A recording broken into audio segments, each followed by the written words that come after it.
welcome to my atelier, welcome to another stream, welcome to Painting Discourse. I hope you're doing well. I'm going to continue today with ongoing project, and this is a fragment from a larger composition that I'm working on. And I'm going to be again addressing certain problems with the composition, with the overall shapes, designs within the composition, and maybe I'll go over today with some other ways of how to tackle certain problems with the composition. It's not always but it's not always. Actually, it's usually specific to one composition, but you know, some principles can be applied or applied. Some principles can be used as a guidelines, or as I prefer to think about it, as a safety net for some possible issues within a composition. So since, like I said, this is a painting discourse, there's many different approaches, there's many different techniques, and I believe that every one of these techniques has a point, it's valid and can be used in certain conditions. So don't really kind of zero down on one particular painting method, because you might run into a certain problems that maybe that particular method cannot necessarily be satisfactory.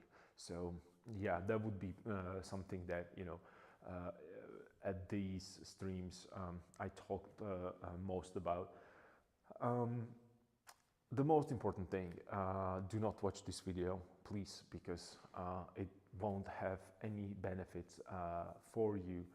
You should definitely think of this as a paint along kind of a stream. This is not content that you can just sit down, consume, and have a benefit out of it. And I don't want you to be disappointed. This is really not about entertaining anybody. This is more about being in that environment of the studio life, if you wish to say that. It sounds corny, but that's what it is. It's most of the time it's lonely. If you have your own studio, if you have a shared space, that might be a little bit more entertaining. But since I'm here at this time alone, it can get really quiet very quickly. And I don't mean quiet that there is no noises around. It's more like it's that quiet of thought, right? And then another important thing with this is that that I realized that more secluded you are, then it's these creative moments are very how would I put this? They are very I don't want to say narrow-minded, but it's difficult to actually being able to communicate with people through the painting and not be able to understand what's happening outside, right? So that's kind of that's what I've realized. I don't want to say lately, but as a time progressed during my studies, that that seclusion, that being just locked in that separate kind of a world of a painter, or actually maybe even more specific, classical figurative painter would be probably the closest to this description, which is really niche, or a small, I don't want to say small group, but it's relatively big, but compared to any other parts of or branches of paintings, it's not as big. And that might be kind of you can get that kind of a narrow vision, because if you are closed in that environment, there is a really high chance that you are even actually influenced, or the same ideas are being repeated, and that kind of I don't want to say that it blocks the creative potential, but somehow you need the outside inputs to get really to the point that you unlock that creativity. So that's another thing that I wanted to, I don't want to say the experience, but be able to experience. And since all the problems that were starting with lockdowns, and then other difficulties with painters being all over the place right now, or actually traveling around, so keeping in touch with everybody was kind of difficult. Creating that kind of a painting discourse, virtual studio, it's probably how I would describe this the best, and that's why the reason, it's a, think about this as coming to an actual studio with your own art supplies and stuff, and just starting to work. Sometimes I say something that might be beneficial, sometimes I might say something that is a controversial idea, but I don't really go into these controversial topics. But the space here is to discuss it, to have that discourse, and there is that exchange of information, right? So something about the specific subject, you might have more information.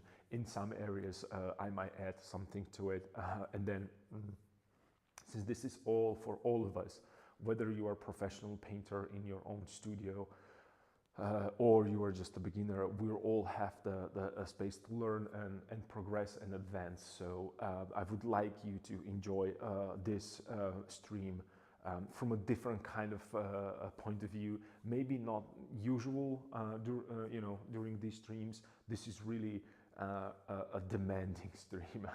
I'm going to demand a lot from you, and that means that I would prefer you to rather you might ask as many questions as you want. I'll try to answer all of them. It doesn't bother me. The only problem is that when I paint, I also get focused. Sometimes it might get really quiet. So that's what it is. That's why I said that just sitting down and watching it, it's not going to be entertaining at all, and it's going to have a very little value. It's going to have some value. You're going to have information, which is cool. New information and knowledge is always, the foundation for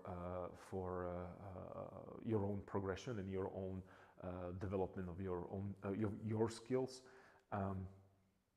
But like I said, imagine that you would come to a studio with your own, working attitude, with your own a pace that you want to work. And right now you're in the comfort in your own home, or if you're in the studio and you're watching it in your studio, just not feel lonely. That's even better, because that's what I'm hoping for, that we can create some kind of a small community of people that really like to paint. And like to share the information and improve it from every other angle, not get stuck into that one point that, oh, this is my method, this is the best, because I don't know any other one, and that's it, right? So yeah, I don't want to extend these intros any further, because I don't want to waste your time and my time and the daylight, because I work, I don't want to say religiously, but more often, or almost exclusively, rather, that would be best way to put it, exclusively with a daylight. So I don't really want to burn that time to just talking and repeating myself over and over again. So yeah, welcome again. I hope that while I was talking, you guys get all set up and you're ready to join me on this endeavor and continue with this kind of, I don't want to say that it's difficult project, but certainly challenging. That's how I would probably summarize that. There is a lot of struggles through this, and the struggles are most of the time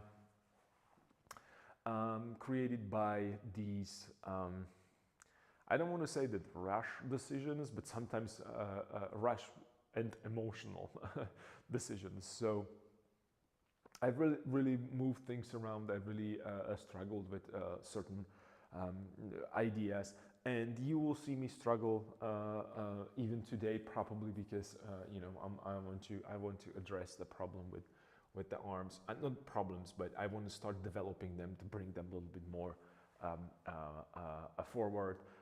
And start consolidating certain things. And these might be not really the right words to use. Consolidating, that sounds very, I don't know, company marketing like terminology. But that's what basically that's probably the closest I can get with the metaphor, right? Because I have everything placed where it's supposed to be, where I want it to be. I have some questions about how to address certain problems, and then I have some expectations. And let's find out if I can meet those expectations today. Quick disclaimer, two quick disclaimers. Please. I want to, well, actually, let's do it this way. I want to apologize for any other outside noise that you're going to hear in the microphone, because this construction that's ongoing literally next door, which is actually next studio to me, they're making a really big reconstruction there. So they're cutting, they are, I don't know, using all kinds of power tools. And they can get really loud, so I apologize in advance for any noise and any inconvenience with the sound. I try to isolate it, so let's see how that's going to work. And the second thing is, I'm working with a natural light. That means that the lighting conditions can change. Right now, again, I have that really around this lunchtime, that the sun really hits the buildings that are across, because I'm in the relatively narrow street in the city, in the historic city center. So it's really, especially that since those are all historic facades, they are usually painted, with these nice bright colors. So everything is reflecting into my studio right now, which can be beneficial, but sometimes it might be annoying, because then we naturally trying to compensate for these either bright colors or I don't know, since the sun, the light that it's actually coming from outside, for me it's usually like a cooler kind of a bluer north-oriented light, because at this time of year, it's actually a perfect position, because the sun never hits directly to my studio, so it's kind of a northwest oriented windows. Ideally, if you have an option to have your windows pointed towards the north, that's probably the best. That gives you the most consistency throughout the day. But then, since I have that reflection, even though I'm on the top floor, which is third, fourth floor probably, because high ceilings. So originally it's a third, or a second rather. But I still have that reflection from the buildings.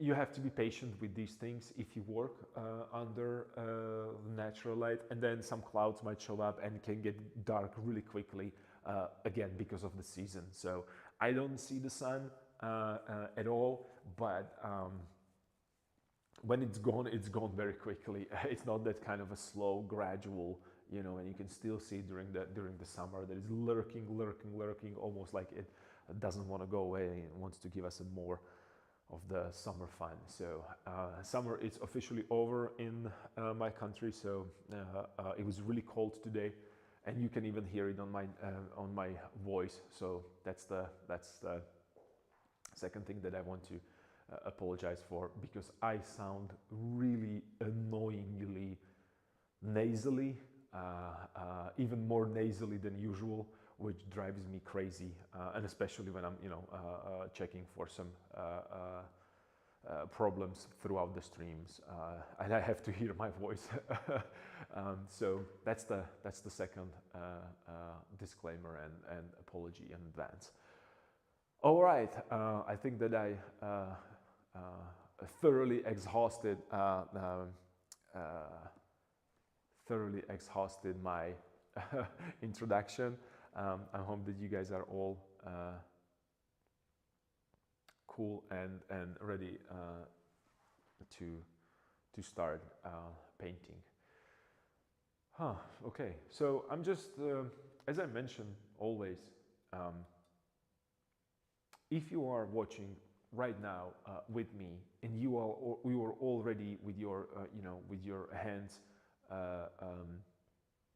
on the canvas or drawing, and you're already sketching or painting or whatever creating step, give yourself a second, step away from your work and look at it and really analyze it with your own constructive criticism. Not, don't go into, this is really bad, I can't even look at it. Ain't gonna help anybody. That's just, and certainly it's not going to help to you. Trust me, I've been there, I've done that so many times. I don't want you to waste your time with not demoting yourself, but what would be the word that I'm looking for? I don't want you to. I don't really want you to bring yourself down because of something that can be fixed. Remember, especially with oil, there is no end to this. You can paint till, I don't know, till you have. I saw really thick paintings like this thick, and you can still paint on top of that. So, and if anything, you can always scrape it down, sand it, and continue working on it. So there is no reason to be angry or bringing your mood down only because of some temporary problem that can be fixed. And the ideal way is, and I talked about this a lot, is to use mirrors. And I would encourage you to immediately grab a mirror and start working with a mirror. And if you work digitally, just flip the canvas horizontally, flip the canvas vertically. For me, it's a little bit more difficult, so I use a small mirror for verticals.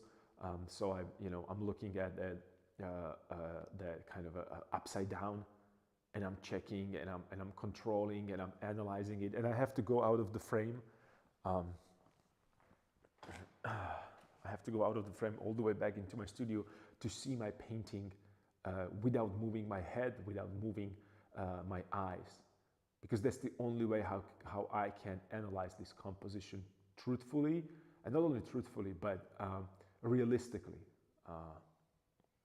And that's what you want. So that will be a first thing. And then I also have a mirror right here, which is giving me that, because the small one that I'm holding upside down, that's a horizontal flip, or vertical, but that's a vertical flip. And then I have a horizontal flip as well right here. I'm trying to be in the frame, so I have to go with my head a little lower to really put the whole painting in the frame, and I can see it in its entirety. It's very important to see it in its entirety without moving my head down, without moving my head up. And I'm going to analyze it. I'm going to look at my painting, and I'm going to ask myself the key question, and that is, what do I like about what is happening on the canvas? Why do you think that this would be? Why do you think that this would be the most important question? Well, because you have to start somewhere. because this is a big puzzle, and that's why I like it a lot to paint, and in general solving puzzles, because this is a huge puzzle with, like, when you think about these, you know, like 5,000, 10,000 piece puzzle sets, this is like a gazillion a piece puzzle. And the reason why this is so high number of a puzzle is that not only you can change the shape of the puzzle, you can change also the color and the actual image that it's on that little puzzle piece, right? So I use word gazillion only because I didn't want it to say infinite, but that's what it is. That's a really big puzzle.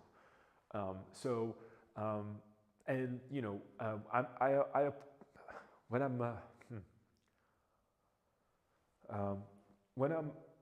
whenever I approach a problem that seems this extremely difficult, I try to, and I'm pretty sure that this is, you know, this is no brainer for any one of you. I just want to, you know, make the coherent thought from the beginning to end, is that I try to divide it to smaller problems, and these smaller problems are then easier to solve, right? And then I am using my both sides of my brain, whether you believe it or not. I'm using analytical a brain, and I also very often use that emotional part. And by emotional part, I mean that I'm looking at my painting and I'm asking myself, or I'm trying to feel the painting. And when I say feel, I don't mean that, you know, I'm emotionally attached to it. I'm not. That would be probably a mistake, to be emotionally attached to the painting itself. I might be emotionally attached to the project, but not the painting itself. That's just the execution of the whole idea. So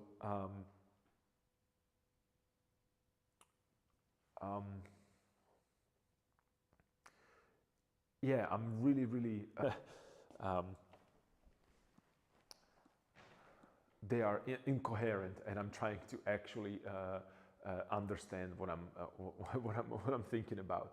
And the reason is because I'm here with this particular, with any painting for that matter, I always balance at the edge of my own understanding. And I think that if you don't do that, you are kind of doing yourself it's like a missed opportunity. Yeah, that would be probably the way how I think about this. And the reason why I'm saying it this way is that really painting is, for me especially, I'm really pushing it to a point that I'm not sure if I understand what I'm doing. I kind of, that's the explorer's a leap of hope into that, you know, unknown space and unknown territory, hoping that everything's going to plays out really well and everything's going to be fine, no problems whatsoever. That's pretty much how I think about a painting. You know, like from that very famous Star Trek opening scene when they talk about that frontier. And sometimes, not sometimes, every day I come to the studio and feel that this is that frontier of my own imagination. And can I push it further, or am I pushing it or do I, or am I lying to myself that I'm pushing it further and I'm just, you know, driving in the circles, or flying in the spaceship in the circles? Since we talk about Star Trek, you know, I hope that there are some Star Trek fans here, Trekkies, or what's the insult for them? And I'm not insulting Star Trek. I love Star Trek. Don't get me wrong. I'm not one of those purists. Either you watch Star Trek and you're a Star Trek fan, or you are a Star Wars fan and watching Star Wars. I don't. I see value in both, and I like both probably equally, I would say. So again, these tangents. I have to stamp these tangents. So I'm analyzing it, and I hope that you are analyzing your paintings and sketches, compositions, sculptures, you know, fill the blank. And I ask myself what I like. And I have to say that I like overall composition. I really do. Not that it's the best composition. I know that the second painting or second iteration of this painting, because there's going to be multiple them, I'm going to do it slightly differently. I want to do different positions for the figures, but I still want to finish this and then start another one, and maybe another one and another one. But this experiment, however big it is and however much time I put into it, has value, enormous value, even if it fails, because that failing it has extreme meaning in terms of and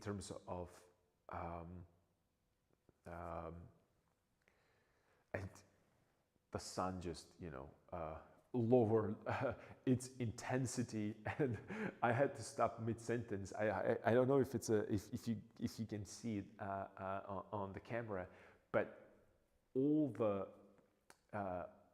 right now the painting looks, and okay, I'll just lower it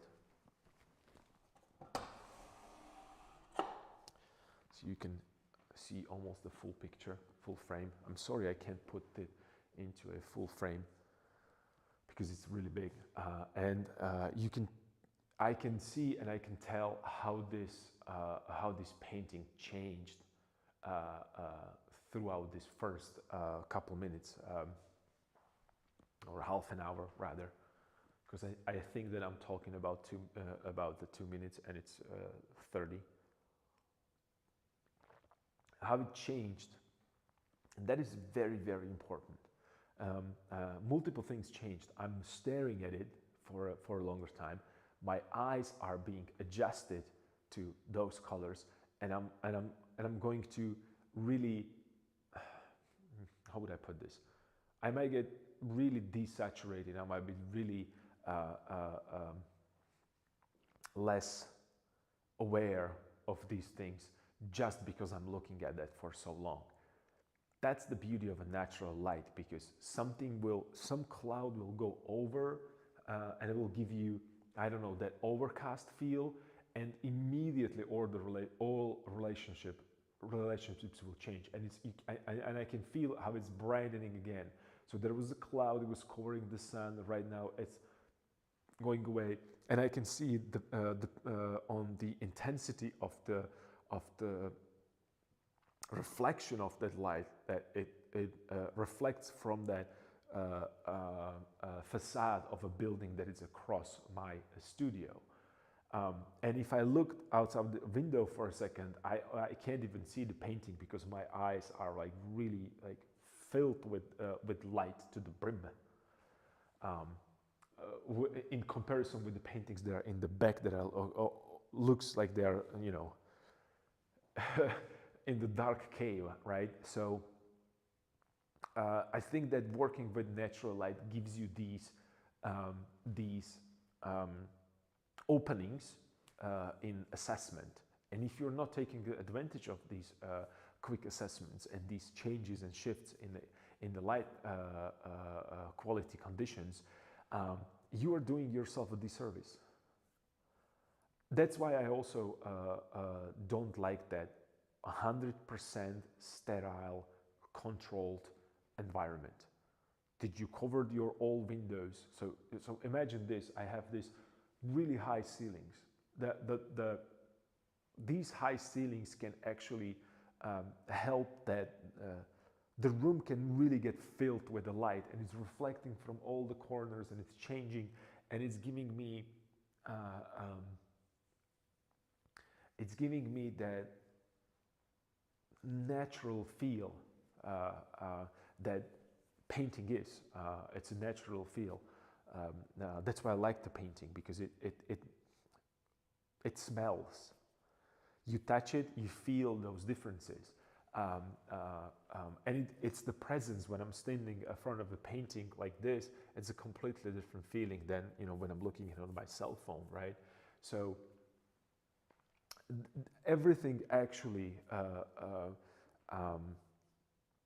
kind of works together for me and the natural light. And if you can't work under the natural light, that is okay. There is no problem. It's all good. It's all good. But I prefer to work with the natural light. So, but what I was trying to say is that imagine right now I would cover these huge windows with some kind of fabric that, you know, protects from sunlight entering the studio, and then I would turn on the artificial light, and I have the same condition over and over and over again, looking at the same picture for hours a day, would really make my perspective or being objective about this painting is going to be way more difficult. So I use natural light that changes conditions, depends on the weather. I use mirrors to offset that bias that I have towards certain lines that I'm creating, whether it's a bias towards you know, the natural feel of making these brush strokes, or that asymmetrical position for my eyes or for my face. So I might be biased towards a certain angles. So I might, you know, do everything. All my horizontals might be slightly not horizontals. Same goes for verticals. And you can test it on a sheet of paper. Divide it into half, and you will see immediately. Try to divide it to halves and to quarters and thirds if you want to, and you will immediately see how far off you or how far your brain is from what it thinks where the middle is and where actually the middle is, by precise measurements. And train your eye. Try to put your eye into position that understands these things. It's a muscle memory. Even for your eye is being moved by muscles, right? So yeah, that's that. So I analyzed it, and I'm running into the same problem. You know, like when you writing a code on the computer, I mean source code, that's what I meant, and then you still, you know, then you ran the code and you have an error, and you know, oh, this is where the error occurs, but you don't know how to fix it. So that's what I realized is this guy right here. I pointed out yesterday that he's annoying because he's a reliability.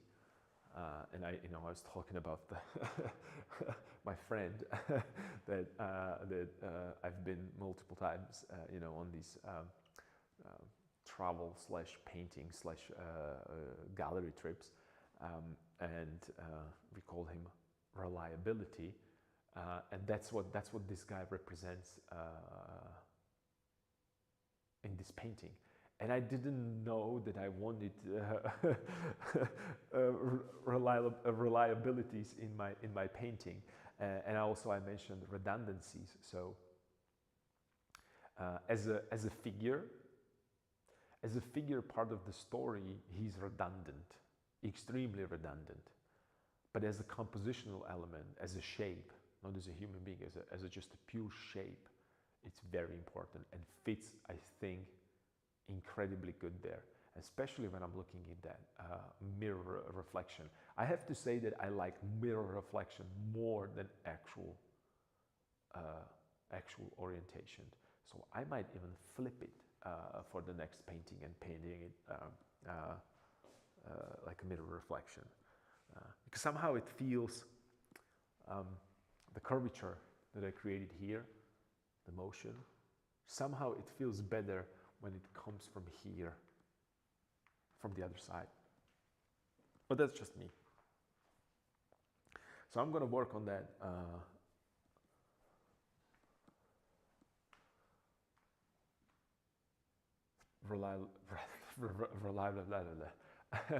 The guys that represents reliability. Awesome guy though. And actually it works in the real life, it works the same way. He's the part of the group. You have to have him there because the compositionally without him it doesn't work. You just can't, put your finger on why is he there and what he represents. But he's absolutely, he has a key role. I just haven't figured out yet what role that is. So yeah, give me a second, I'll be right back.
Well, I'm truly sorry for these be right backs, but since I have that clogged nose and that nasally sound, I believe me, I getting annoyed by that sound, so I'm trying to bottle that. So yeah, let's get back to the important stuff, and that's that this guy, quite annoying. And Another reason why I feel that he's kind of misplaced, it might be the pigment. By pigment, I mean the hue. And maybe he's not even a problem. Maybe problem is somewhere else. Maybe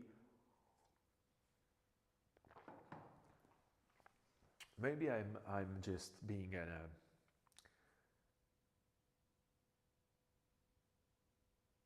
maybe I'm not being fair, and maybe I should focus around here and go down and just really nail the figure. And by nail, I don't mean nail on the cross. I mean just really lock in that position, for lack of a better words. I don't know if that's the best way to express that. Maybe that will be a place to go. Let me check that out. Let's since this guy, it really works as, and maybe it's all these additional tests with that higher saturation that bothers me a little bit more. Maybe that's the problem, that he's kind of I don't know. And then I looked at Velázquez. I talked about Velázquez and Rembrandt and Titian and Caravaggio, and check out his background. Like, that's really, it's actually and I'm looking right now, so you guys can follow. I'm looking at painting, and the title is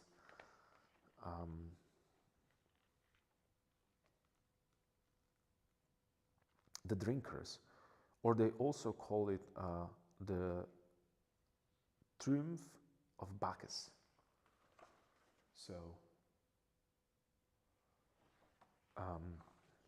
that's the painting that I'm looking at, or reproduction of a painting in this awesome book. And I kid you not, he actually painted the sky the similar way that I did. Different color, different value, but in a very similar style.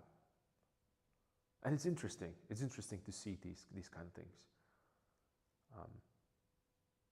I don't, by any means, I'm not going to compare myself with Velázquez. It's just, you can see that even though I'm not trying to copy Velázquez's style, and I'm pretty sure that I'm not the only one that this is happening to. Somehow there is we all have a certain ranges, emotions with our hands and arms, and we're trying to push the pigments a certain way and trying to randomize it. And that's what he's trying to do here, just, cover the ground that,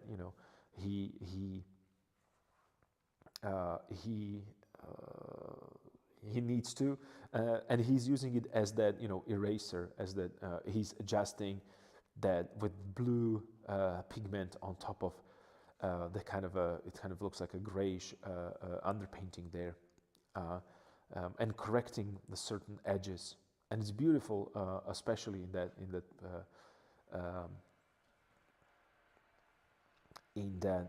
figure that is looking directly at us.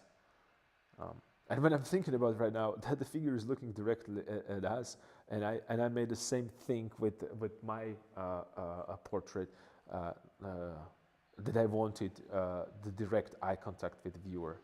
So there are some, interestingly enough, there are some things that you can compare, because there is logic to this madness. I'm pretty sure that it is.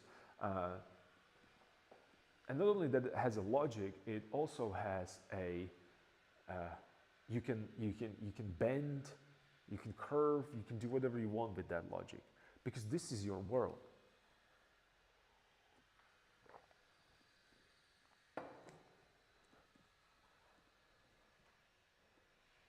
And you should treat it that way.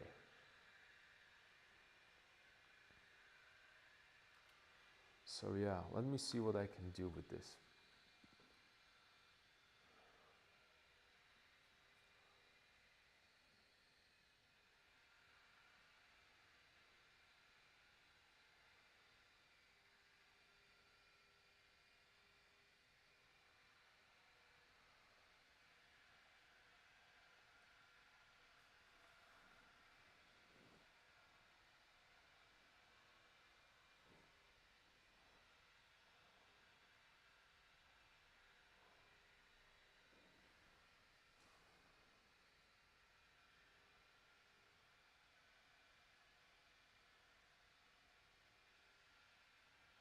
So right now I'm checking um, different um, different how do you, the drapery references that I have here. I'm trying to find something that is a little bit more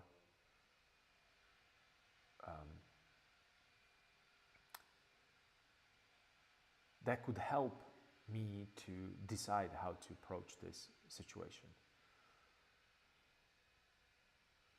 You know, some random folds, some movements, something, you know.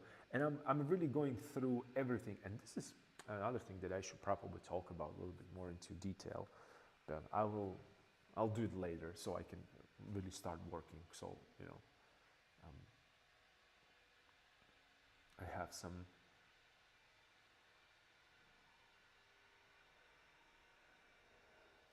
And then again, there's the construction. So if you're hearing it, my apologies. There's nothing I can do with this.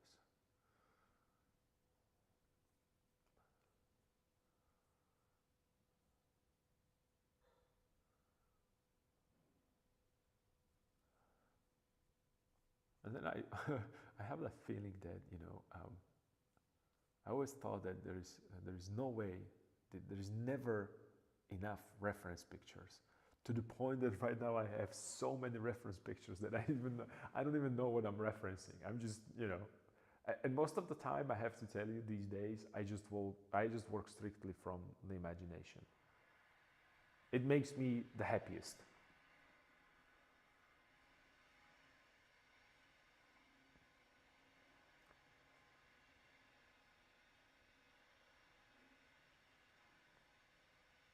Makes me the happiest is probably not even a correct sentence, grammatically correct. It's making me happy.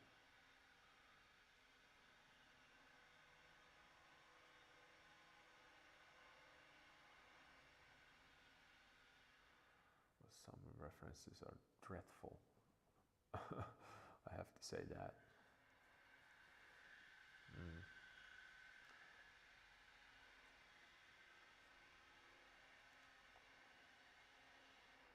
So what if I just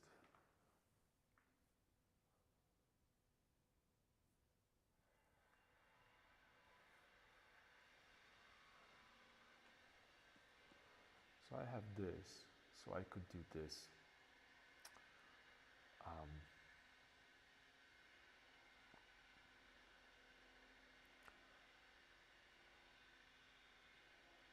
And this is what, you know, a painting is, that, you know, you sometimes you have to think about what you're going to do, and even though I thought what I want to do, not always works the way that I want to. Can you believe that, right? How surprising. So I think I'm going to push this down, and I want to lock in this area, and then maybe work on his legs today. It seems like the best way to create, to continue with creating and adjusting. All right, let me try it.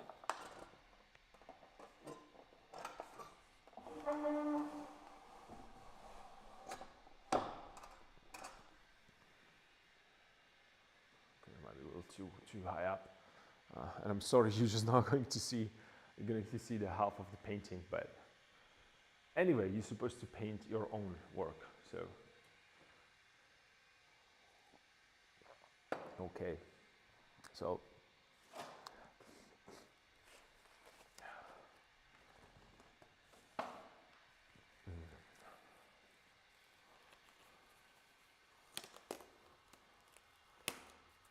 a glove is on, and you know what that means.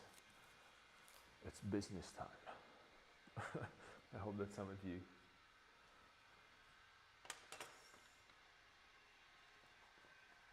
get that reference.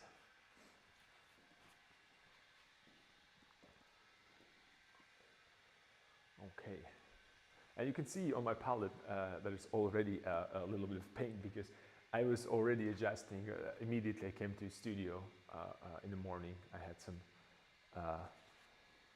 private sessions, and I was distracted by certain things on my painting, so I had to adjust them. I can't help myself. It's annoying, I know.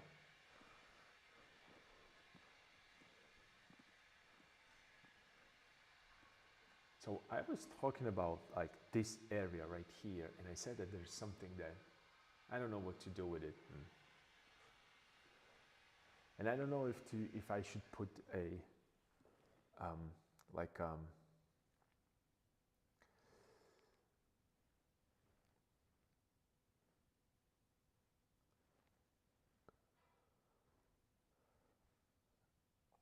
if I should put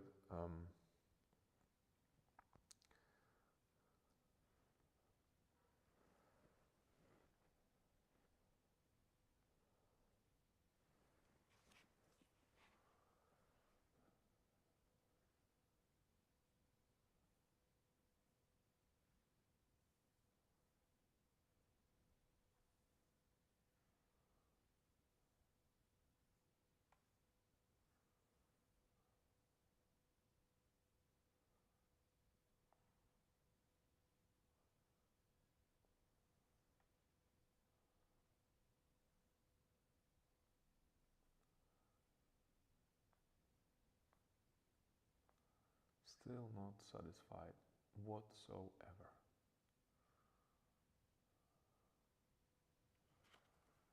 I have some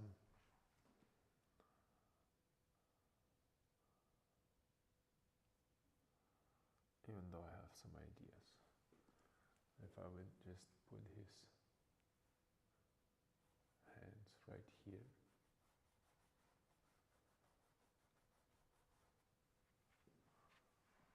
And I will put it on the same line that this is, it's compositionally won't work, unfortunately.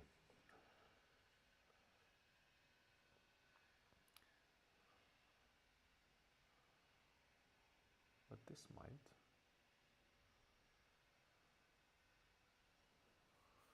This might.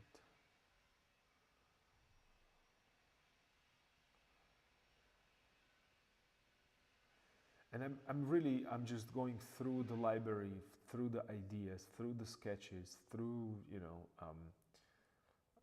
different painters' work. I'm really trying to do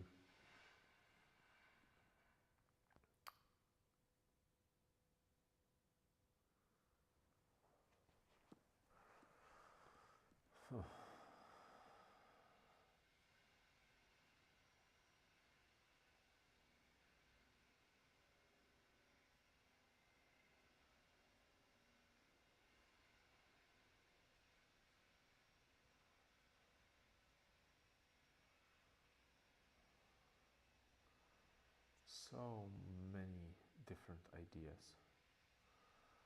and none works for me.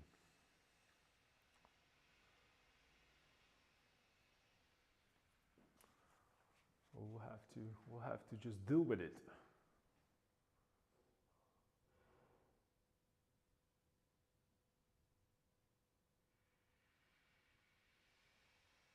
We'll have to just deal with it. You know what? Maybe it's time to grab a trusted charcoal stick. Yep, that's what I'm going to do. I'm just going to grab a charcoal.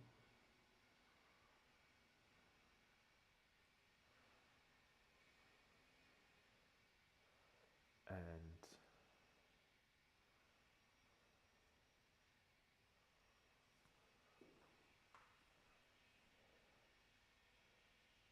yep.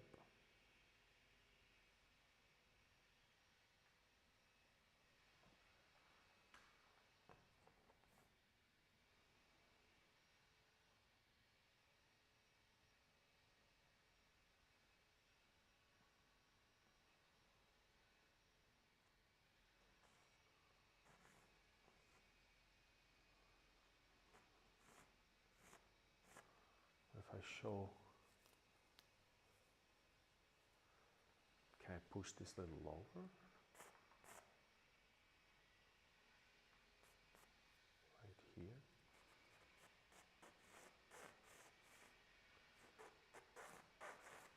And then go this way.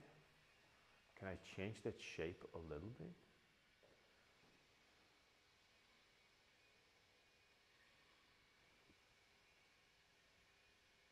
I think I can, and I will.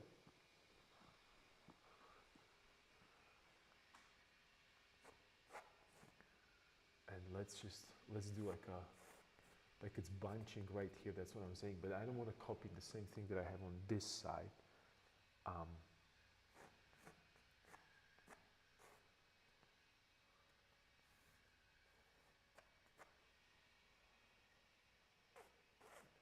And then I don't want to go 100%. So this would be part of the. So I would change the shape.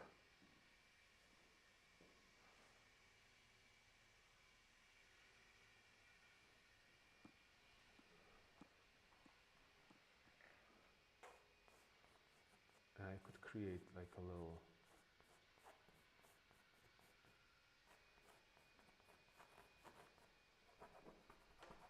interest here.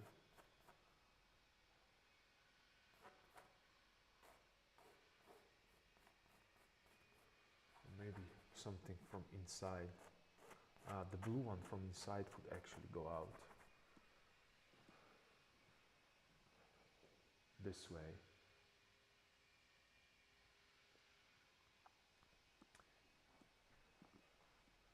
So I would create that feeling. Not the feeling, but I would create that difference. Maybe make this straight. But again, I don't want to go into a tangent, but it still can go from the.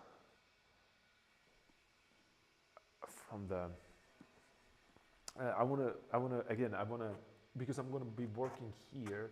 I want to work with the knee. I want to work with the leg, and the leg is really thrusting forward. So this is the most forward thing that I have in the lower section, right? But I don't want it to go against the top part. So I'm trying to kind of figure it out how to frame it the same way that I did with the head on the top. But still keep this, because what is important for me is this kind of a nice, kind of a diagonal that it's here. And by diagonal, I mean that, that implied line of the bottom of their garments. So that the diagonal really works well because it's helping to move it here, and it's turning around and behind, and you are picking it up here again, right? So I don't really want to mess with that. So I'm trying to design something within that shape. But then I also have to make sure that I have that waistline, because without that waistline, this is just an empty space. And it feels very, I don't want to say robotic, but kind of a tube-like. And I want a little bit more interest there. Oh, hi. No worries. I'm happy to see you here again. I think I'm okay. Let's put it that way. I think I'm okay. But I have to say sorry we started without you, and I was just, again, talking the same thing over and over again. You're not supposed to watch this video. You're supposed to paint, because otherwise, or do some creative work, because otherwise you won't be able to enjoy it. So it's good that you're back, and hopefully you joined us with your own projects, and again with the great conversation as we had yesterday about redundancies, and about my friend that is quote unquote reliability, right?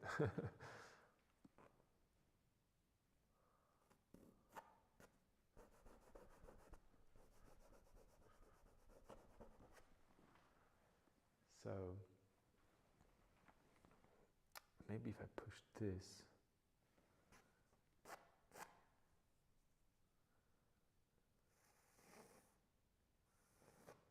this way.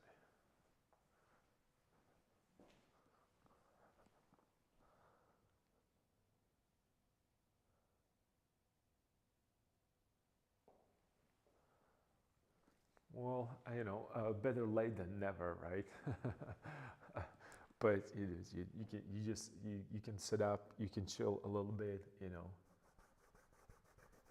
because of daily routines that you have to do, or daily tasks, or whatever you wanna, however you wanna call it. My daily tasks are not being lazy. Probably that's the task number one that I'm trying to convince myself that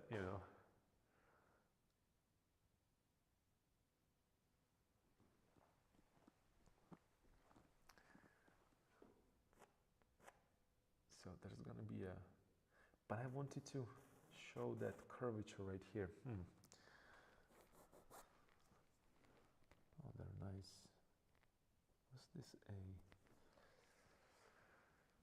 and I'm just to recap, I'm working on the bottom part of the painting, or bottom half, because this needs to be addressed. I can't really move forward without addressing this problem.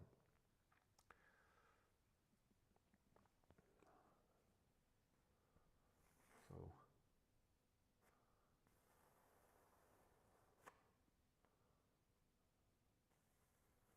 what if I extend this? Would that be a problem? And push it all the way here. And then since this is bunching this way, there is an opening there. Would that be an issue?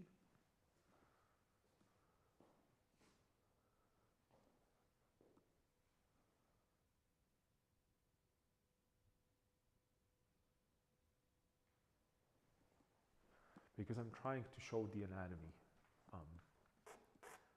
So this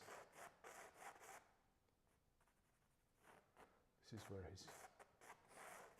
his knee, where his leg continues all the way up to a pelvis. Well, this is maybe a little too exaggerated. This way. So I have a space on this side.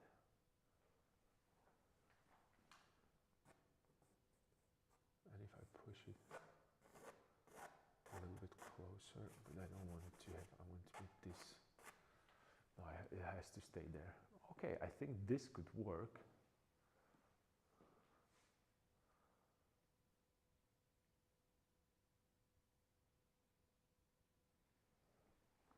Let's try it maybe.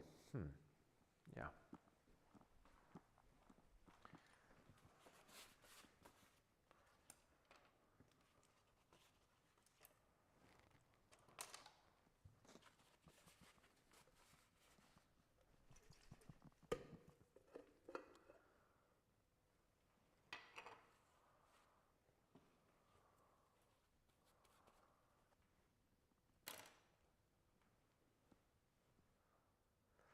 I want to add a little bit more of this there.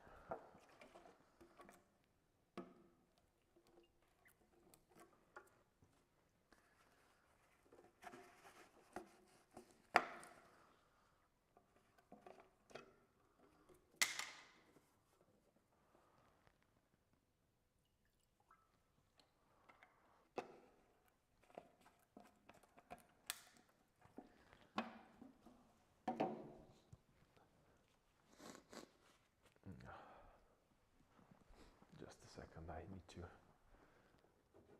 address my breathing situation.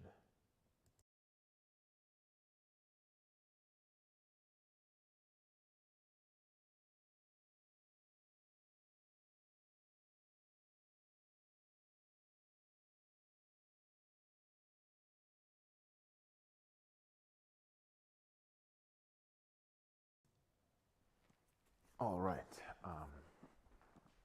so I'm ready to paint, hopefully.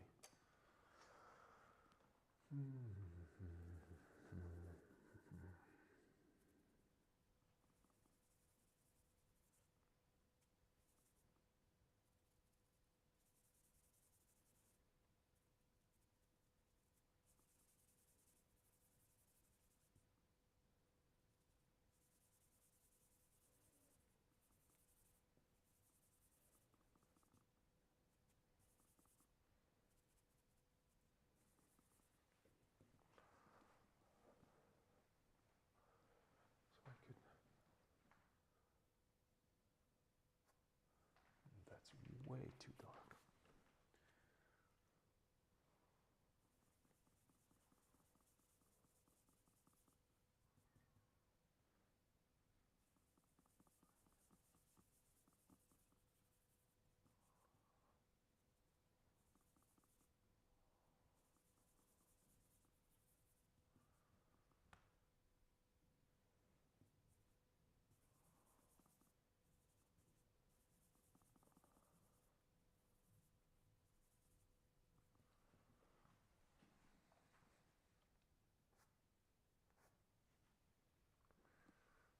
A little lighter.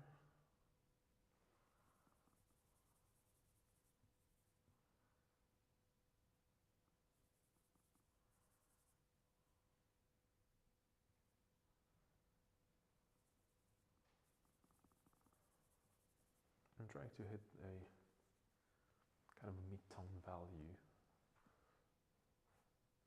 Okay, yeah. So I can play with that a little bit and create a little bit more interesting shapes.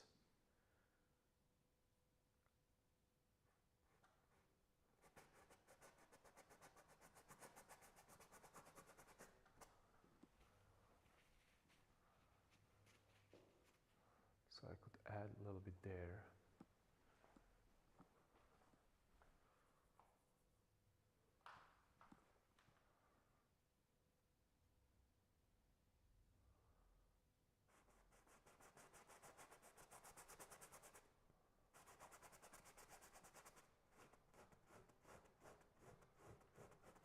I push it here.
I want to create that kind of a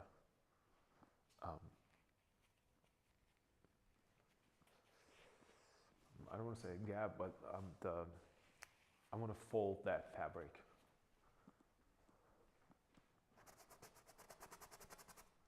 So I'm going to be here, there's going to be a little bit of this. It's going to go into a,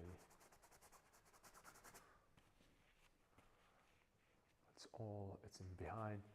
I will push it here a little bit more.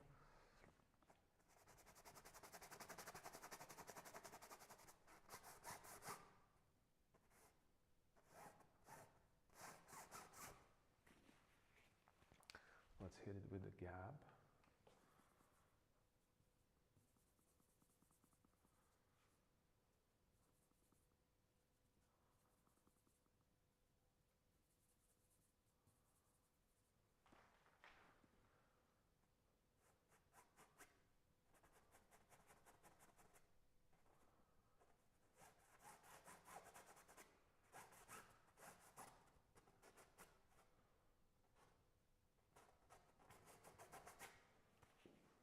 A little bit of shadow there, and maybe I will just push little lighter values on that fabric on him. Yeah, it's starting to look better. Yeah, I want it to be a little bit more dynamic, because I want to push that forward motion. Let me also adjust.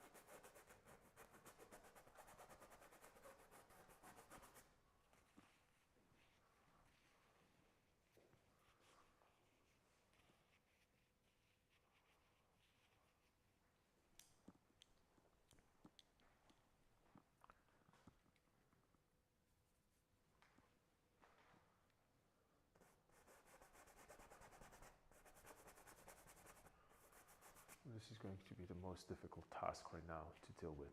How do I create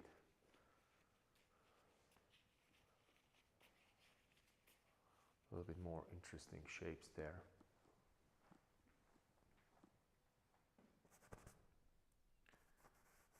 So let's push this a little bit more.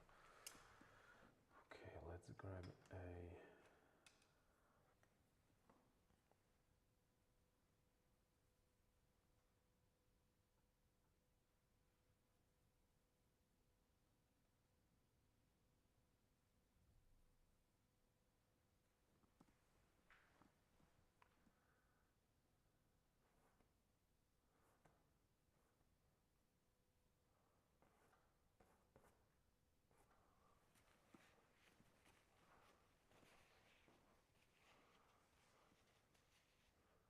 just a little bit.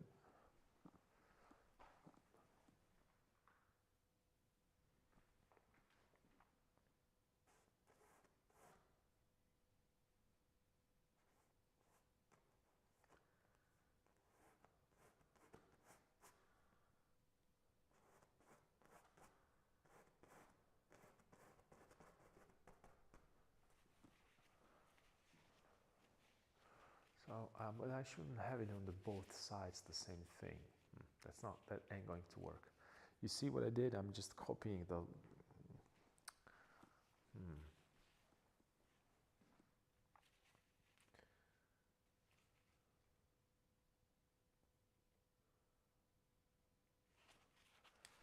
Let's get rid of this.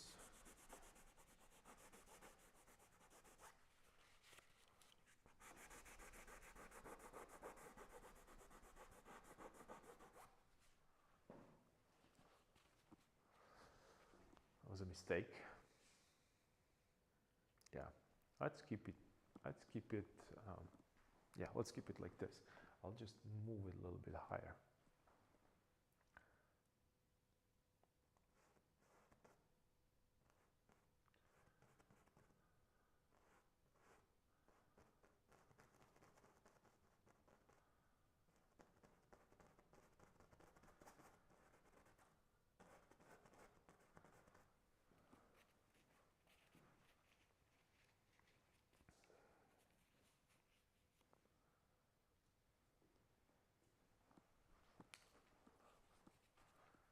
Let's maybe push it.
bit there, a little bit there. I'm doing these really small adjustments again. Remember, I'm not repainting anything completely. I'm making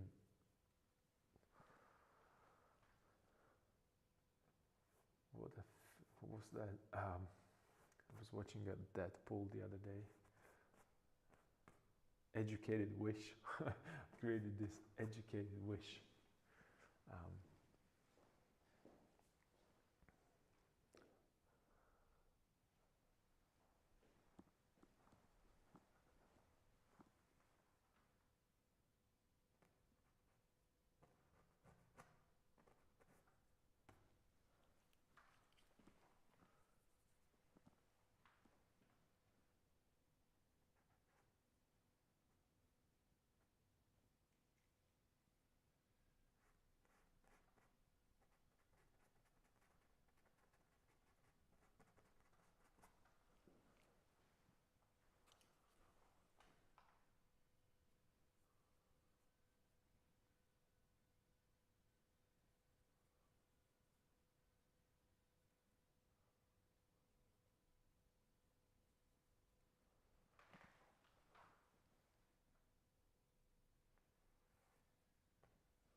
Yeah.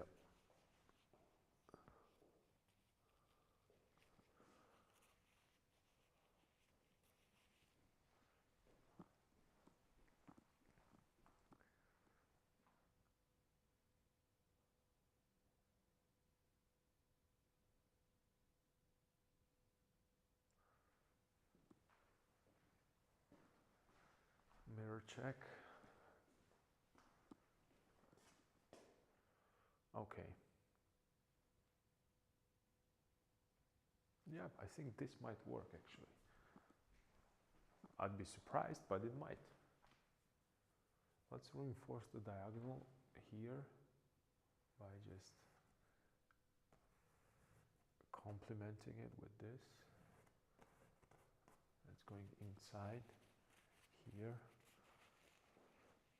So I create that feeling that it's going over the leg.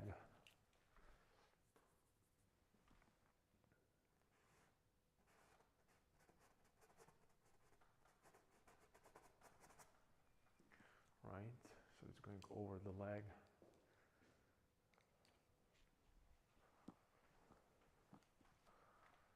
Reinforce it even more.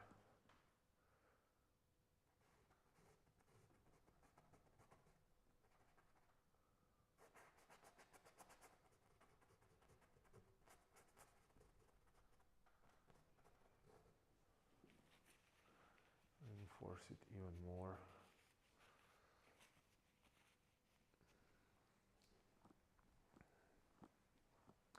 And maybe I should really just make this whole area dark. But yesterday there is still wet paint there, so I'm going to, instead of scraping it, I'm just again pushing it into a canvas, into a surface, kind of.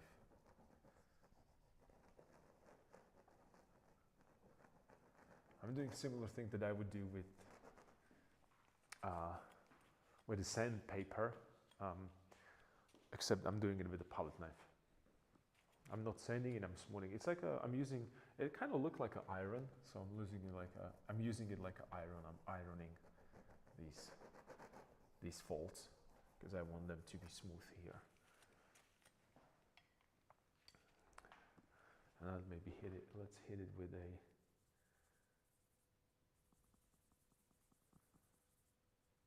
little bit of shadow.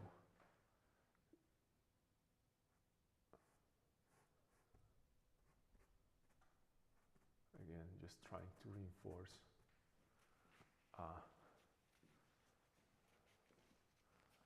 that idea of waistline.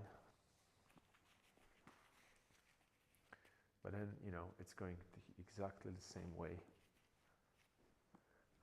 So I'm probably going, I might change this one because of this, because I think this is important to have here.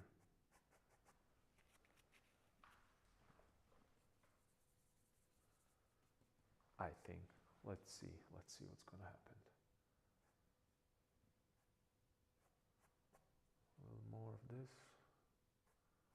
a little bit of here, so we have some hierarchy in these folds as well. Something to, you know, something for my eye to latch on. And then let's push it a little bit more here. So this is the half tone, this is the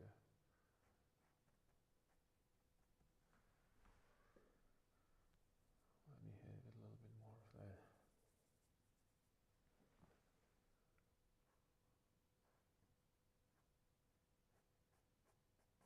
Soft transition.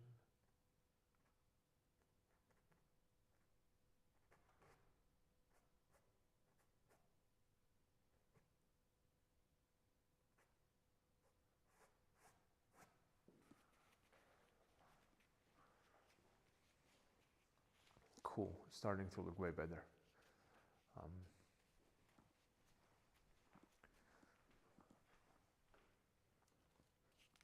That's exactly what we wanted.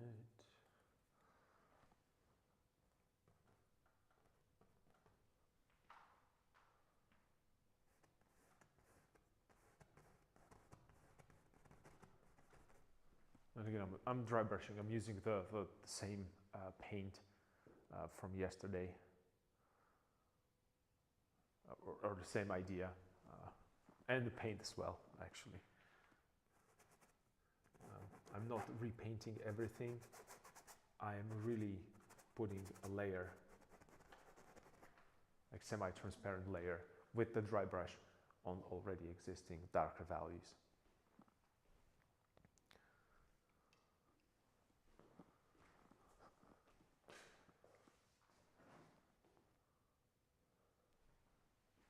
And making sure that it makes sense. And then perhaps I could actually open this whole area. This actually might be something to think about.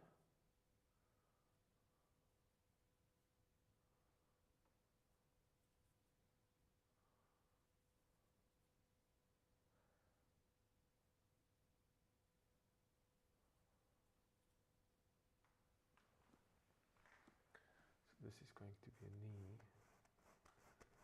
I could maybe open this knee right here and show a little bit more of that knee.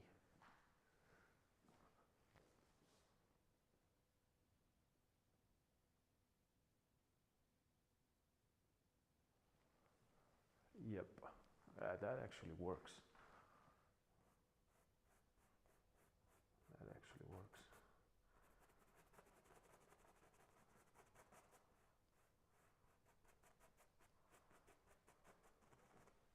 So I decided to change the light value that I had there of a fabric for a knee. And then this dropped lower. So let me just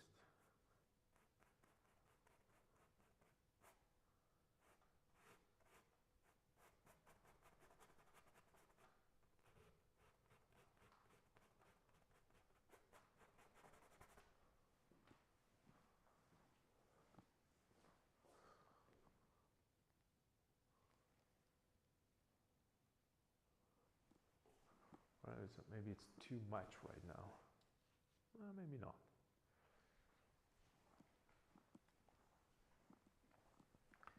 Well, we'll push it a little bit more this way.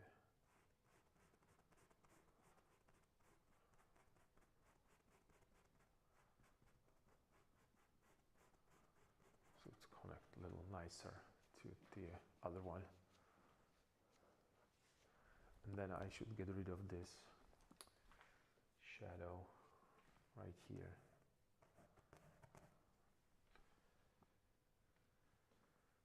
Because it's breaking the form.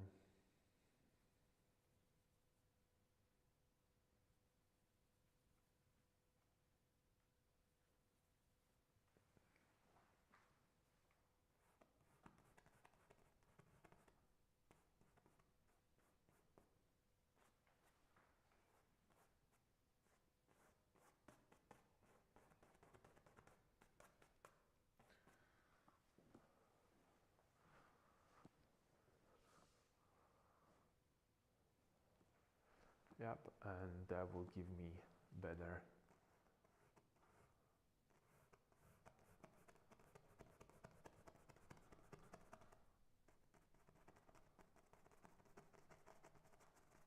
softening it, because I want to show that it's emerging from underneath.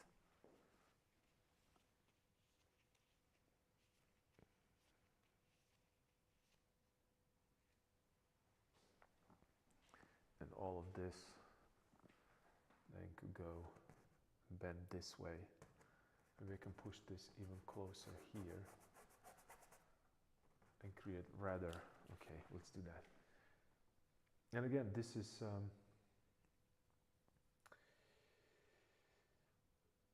designing inside these boundaries that I created for this composition. So I'm pushing this even more here. This can stay.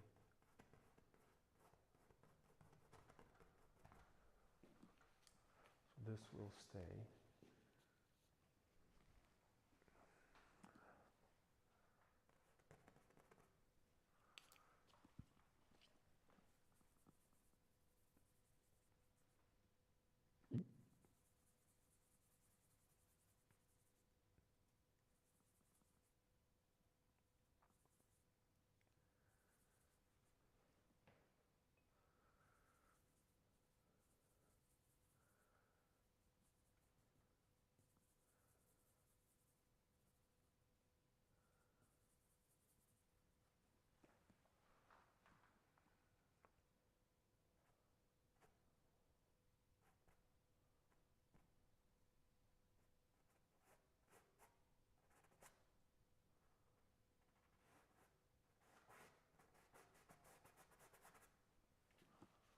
Okay, I'll push it here because I wanna keep that momentum of that main diagonal there. So maybe I can push it even more. Let's see. With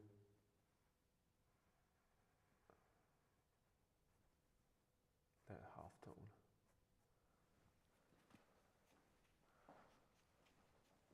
And then I will have a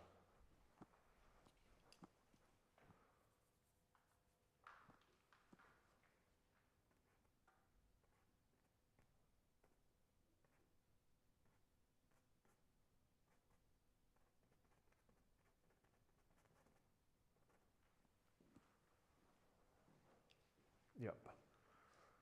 It's starting to, and again, you know, this was a, maybe I shouldn't have waited for so long with this.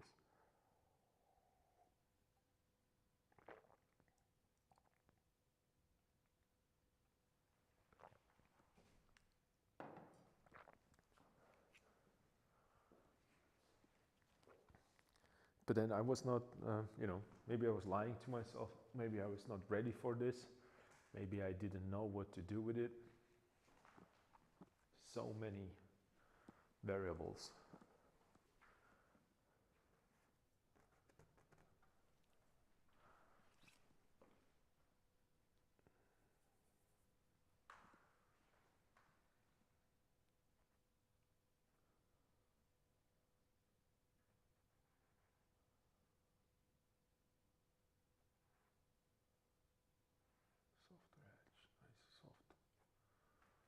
Softer edge, nice soft edge for this. And right now, you know, I have some idea in my head about how I want it to look. I have idea about that direction. I have a kind of, and I have to be really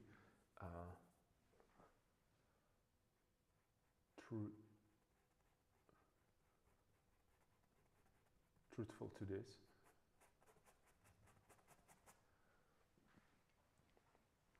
I kind of know what I want to do. But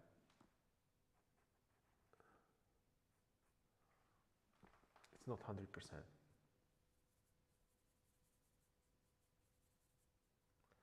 And that might be actually the biggest problem.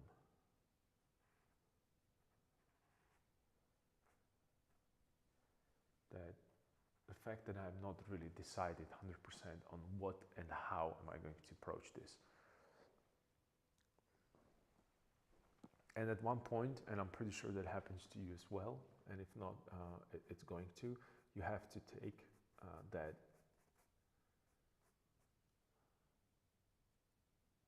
you have to make a decision. Well, there's nothing else that's going to help. And right now I have 1, 2 very similar shapes there. So let me maybe help it with this.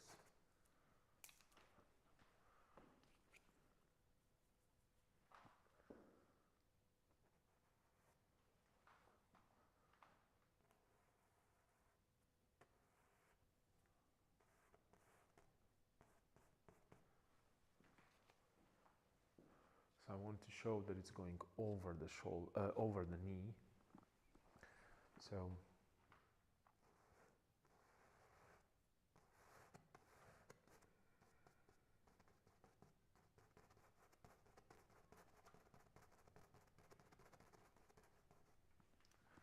I'm going to apply a couple of these techniques. Well, not necessarily the techniques, I'm pushing it really in terms of, you know, I'm picturing right now that cylindrical form, since I'm working from the imagination, and you know, I have some guides, you know, fold guides, if there's such a thing.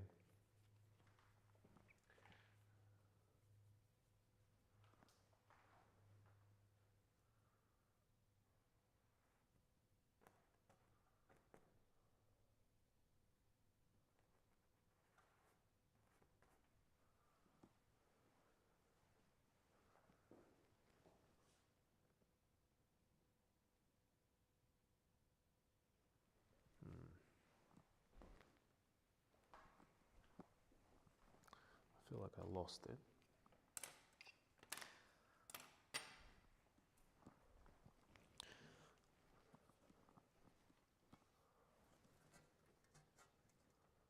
Well, let's work with the mirror.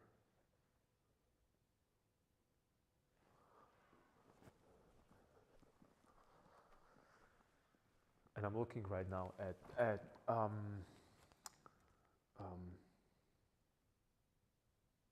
I want to see it upside down.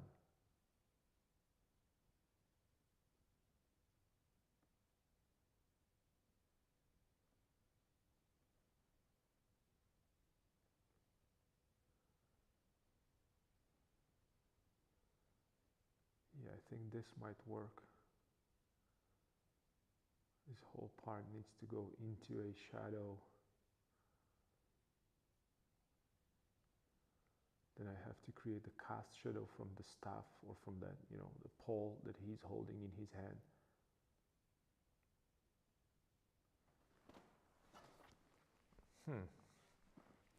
Okay. Okay.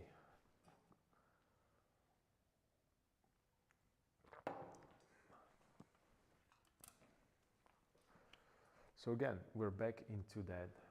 I don't want to say the definitely not a square one, but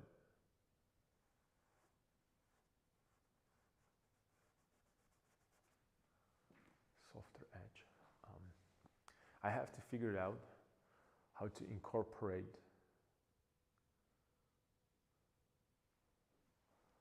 this, and that means that I could create a darker value right here.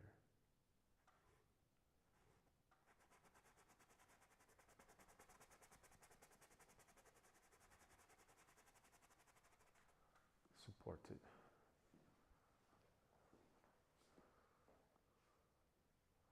And then I probably can do this. show that it's going underneath.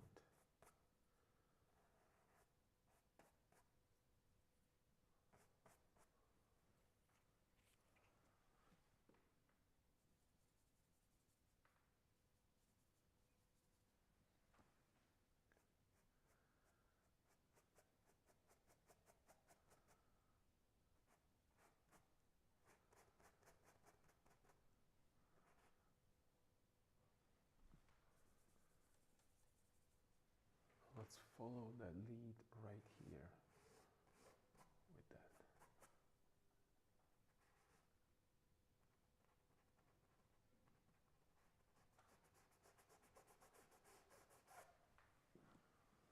Let's follow it all the way here, and then, because it does not have, I know. I see.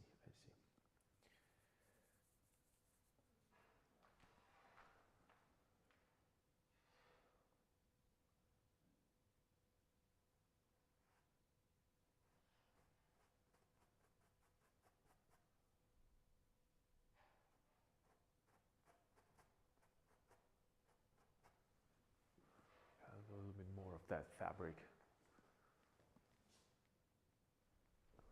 being bunched there. Okay.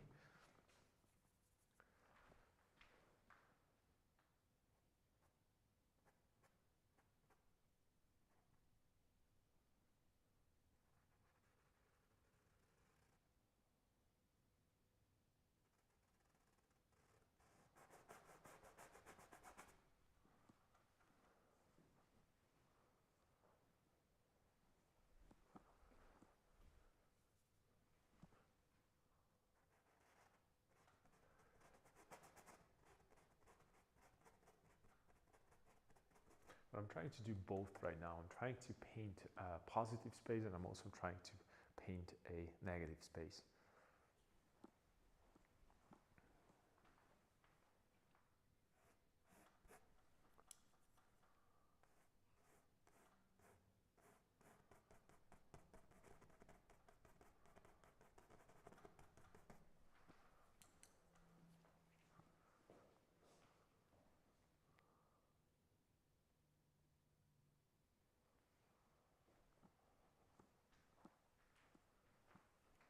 And it should probably change direction here, like so.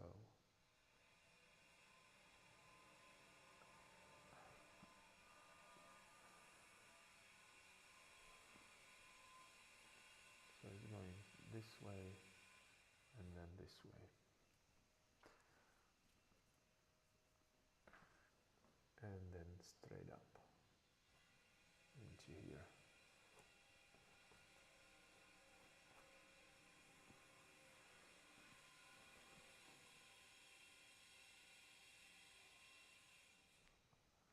Then the darker gap right here. Let's do that.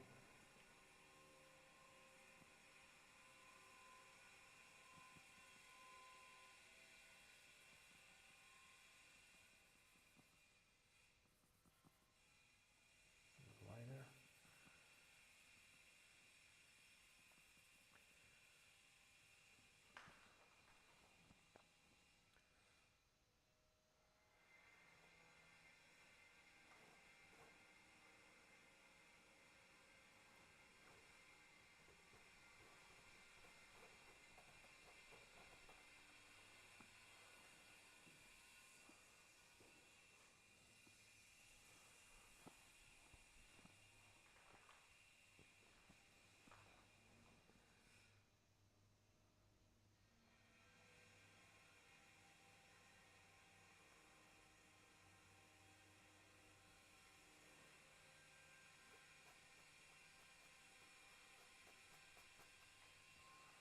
Softer. So it's bunching there, okay. Little area of interest, then we can push this part harder. And again, these are all just simple designs that I'm trying to, or simple design ideas that I'm trying to implement.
Okay, and maybe make it a little bigger.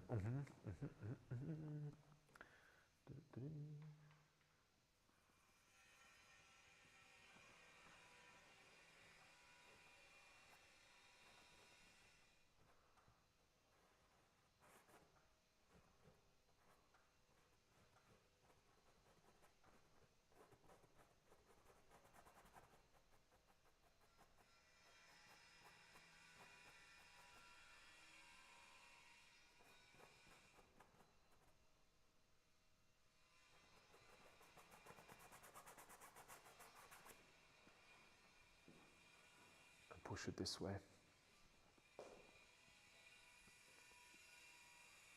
Okay, it's just getting, it needs to be a little lighter. Well, let's see if it needs to be lighter. Depends on how much I'm going to push the or how far do I want to push these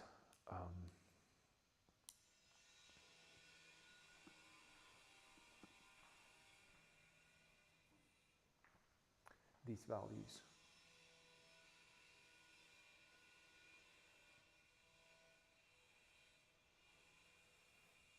This can get bigger. I'm trying to also match.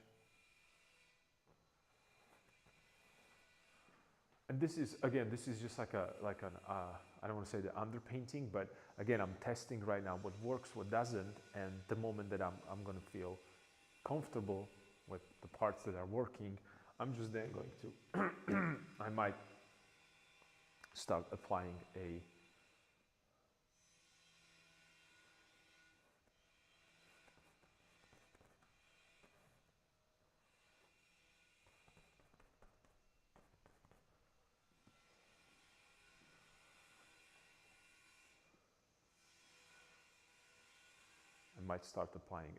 thicker pigment or more impasto.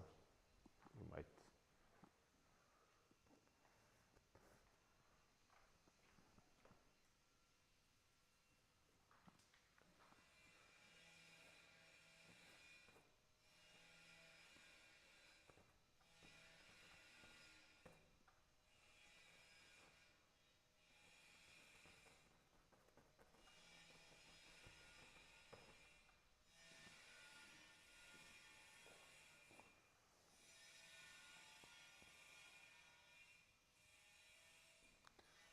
Cool. So let's push this a little bit more towards that greenish.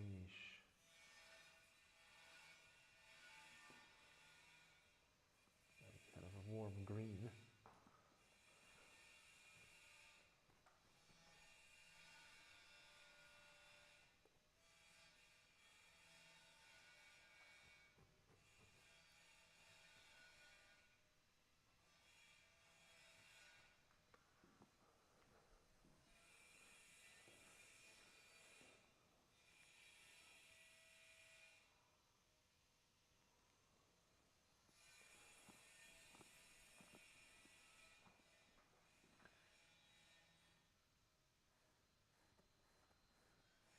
This a little darker from yesterday, because that's the bottom plane, and it was breaking that illusion of a three-dimensional shape.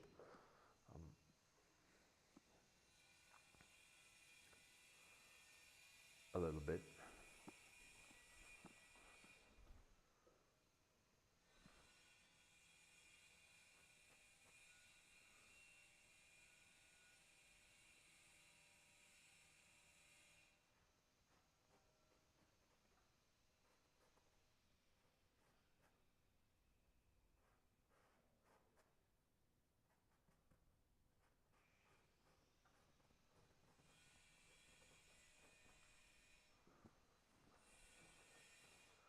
Okay, a little bit here as well. Cool. And then maybe push it a little bit here on the top. Let me just lower it a little bit so you can see what I'm talking about. So I'm moving around right now and I'm trying to, again, I have the overall shape and I wanted to really change this right here because it felt that it doesn't work, and you can see that I painted over it. But then I realized that no, I need that because that has that compositional element into it. So instead of just changing that overall shape, I'm trying to really design a little bit more interesting areas.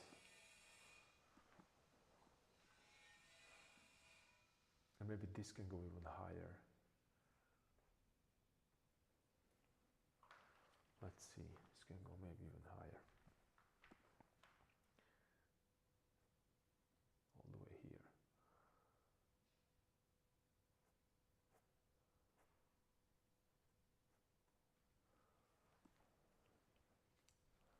And I want to make a bigger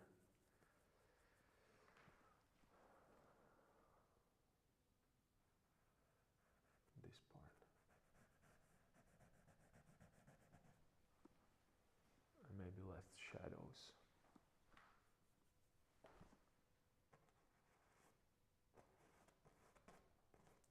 Less shadows because I don't want it to be as busy as, you know, the other parts. It's already incredibly busy. So probably I will just go over it and make it a little less.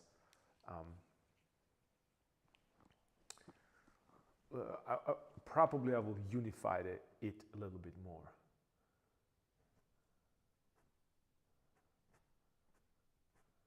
And I want to show that pull, so maybe I'll just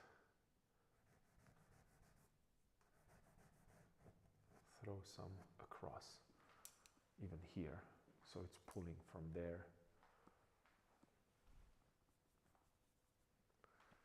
And then this one is pulling from here, this way.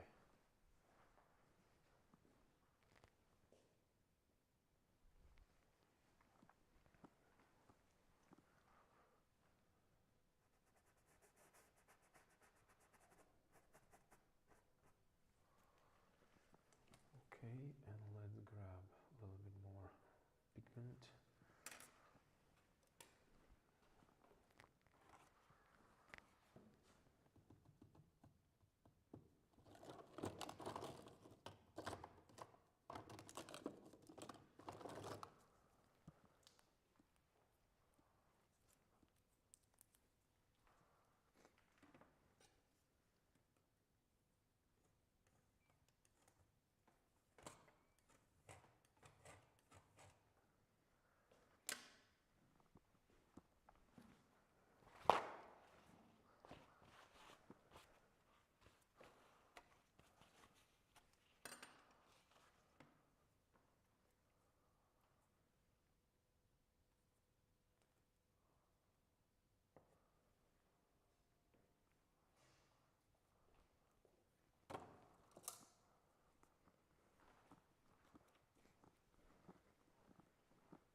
Let's load that brush a little bit. Cool.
push this even more. Nice, and right now I can tell immediately that my shadows are maybe a little too dark. No worries, I'm gonna make sure that I'll adjust these as well.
Cool, awesome.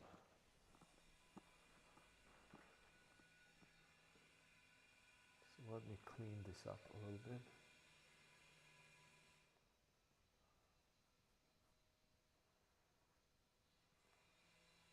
I don't need to be as precise right now at this stage because I'm still going to be working on the knee, and maybe I will have to move that fabric a little bit left, a little bit right, depends on, you know, the situation. I just want to make the softer transitions here. And the reason why I'm making softer transitions here, it's because I don't want that attention here, that much of attention, that much of a contrast. So I'm softening it.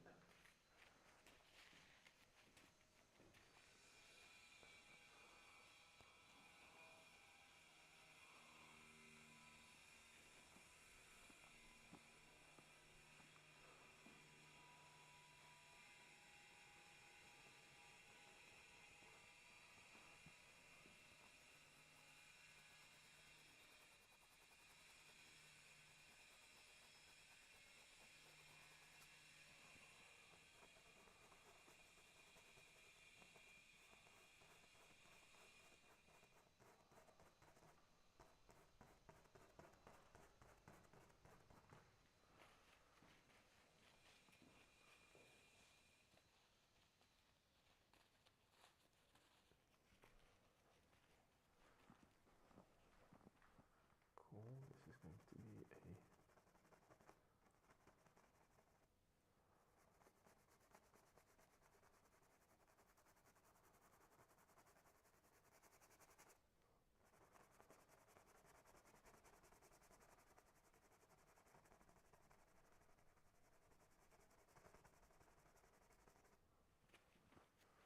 I want it to be softer, and I'm modeling I'm trying to model the leg right now underneath that. And all these a little too dark, so I'm kind of scumbling on top of it, lighter value.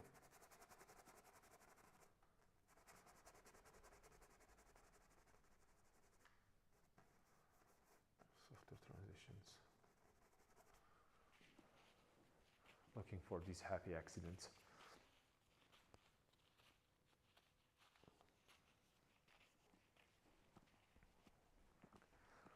And then it kind of, maybe if I do like a, what if he has that little hole in there and it's connected through here.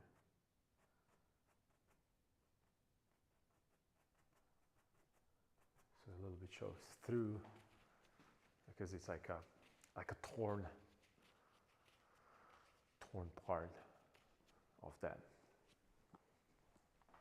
And this is extremely abrupt, so maybe I can get rid of this one.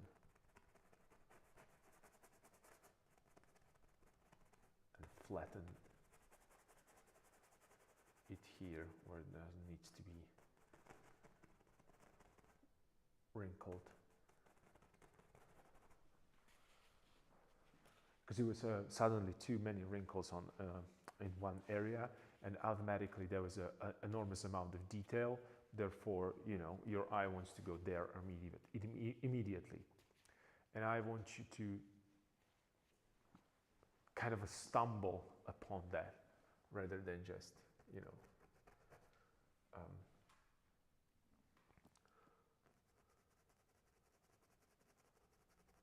small adjustment here. Like I said, I want you to stumble upon that because that's a little bit more interesting, I think. And not only that I think that it's a little bit more interesting, I also think that it's a little more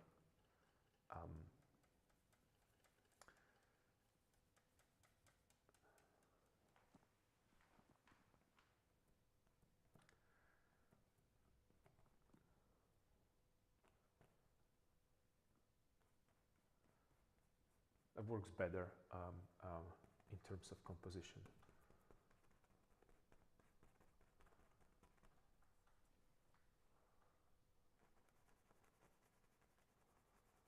Softer transition again.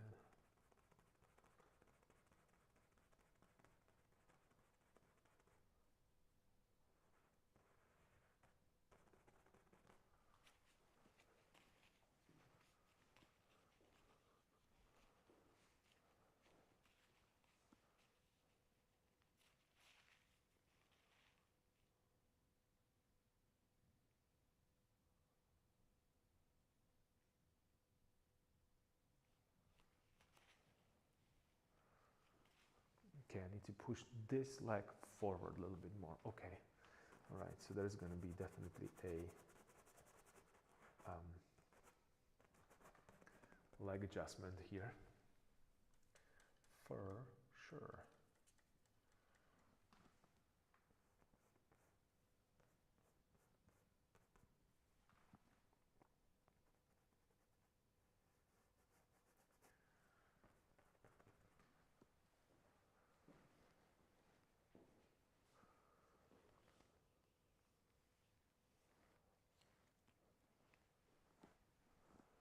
What if I just make this whole area lighter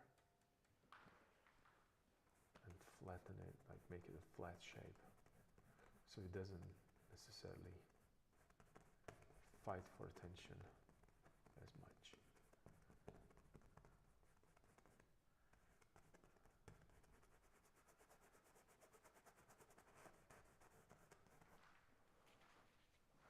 Oh yeah,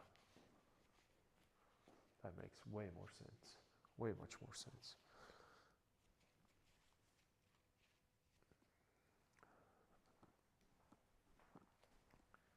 And then let's do this, what I was doing right here, it's that.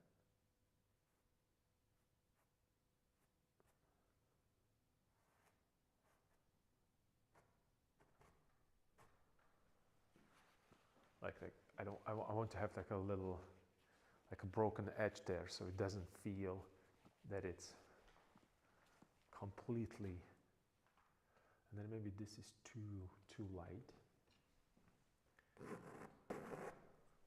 So let's take it away.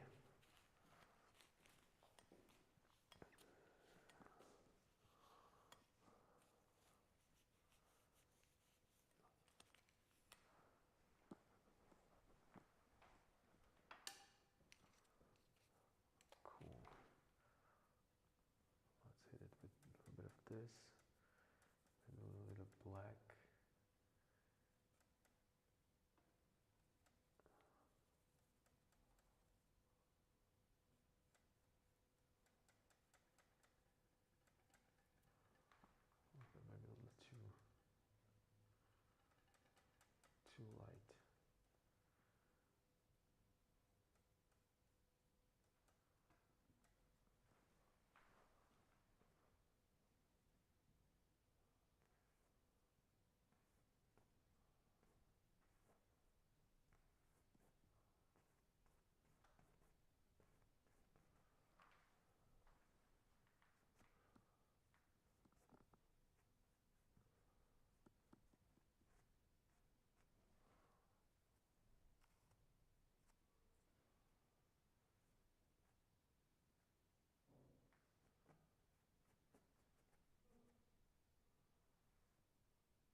little bit of that, and then I need to adjust that bright spot where the knee is because it's way too light.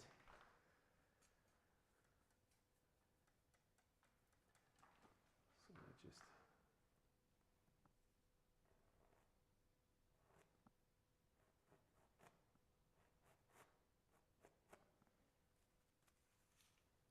and this brush is going to be done after this. It's losing its hair left and right. Whenever I place the brush stroke, it really gets damaged.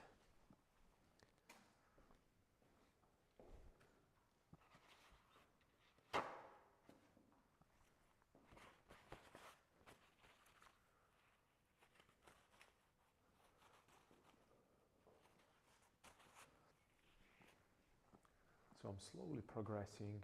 I'm moving with this uniform.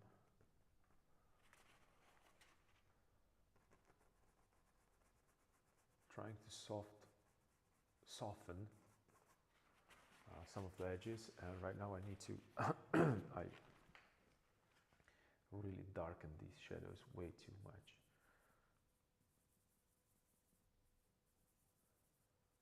It needs to be corrected.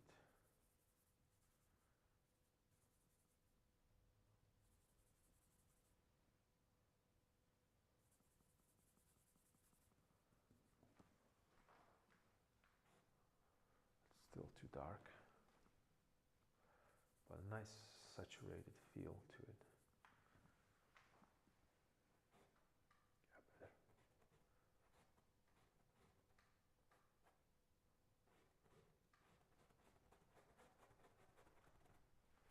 So I don't want a black shadows. I want the colorful shadows.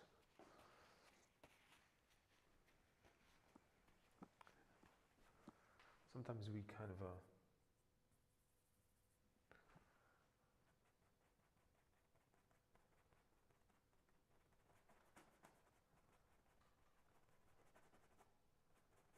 create these contrasts that are not necessarily beneficial. So I'm trying to, you can see that I started with a lot of folds, a lot of movements, and then I'm trying to reduce it, reduct it to ones that I like and they're beneficial. And you can immediately see the problems here, that I have 1, 2, 3, the same direction, the same width, because that's the width of the brush stroke, right?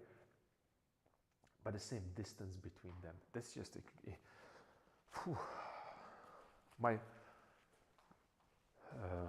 my body hurts. The whole body hurts when I see these things. Honestly, like the whole body, it's engulfed in flames. Ugh. What am I doing?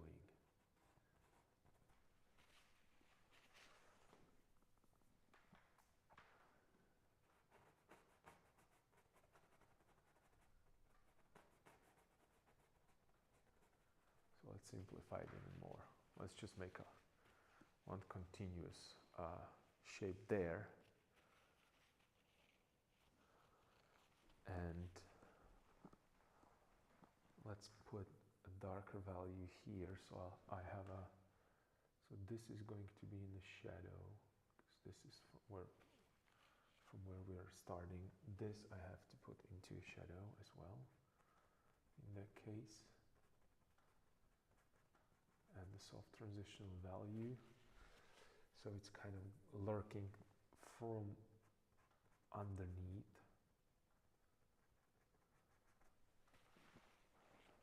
Right, because I want to create that kind of a one piece of fabric, it's laying on top of another. So I create a depth, so I create that kind of a, the same idea. I have a foreground, middle ground, background in the composition, and then every other element, as I'm getting closer, still have the foreground, middle ground, background, in relationship to these small areas, right? So I'm thinking about foreground, and there is a middle ground, and the background is the shadow.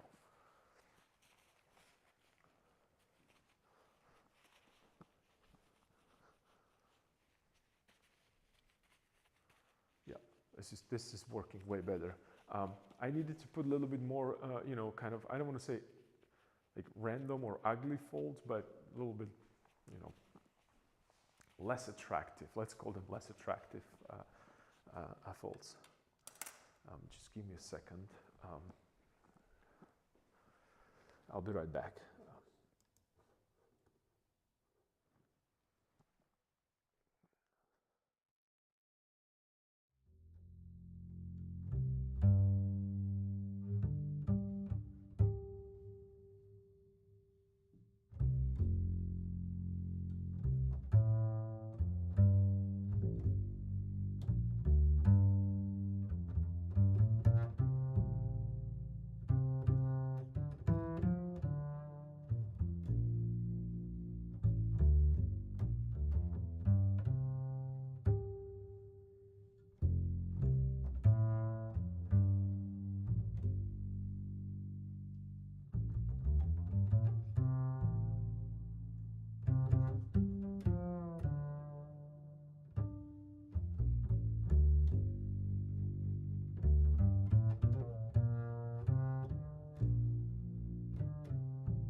I'm really sorry for these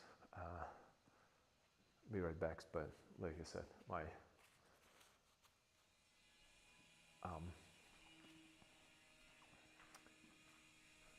health situation is pretty annoying. So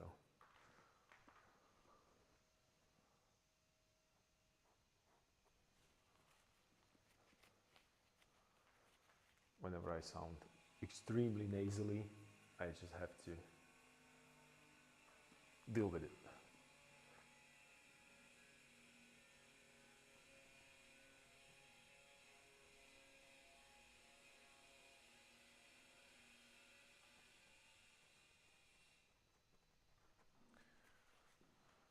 So I'm generalizing this a little bit, and I feel that I pushed it from slightly blue-green to blue-red.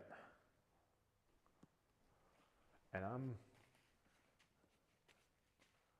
not sure why.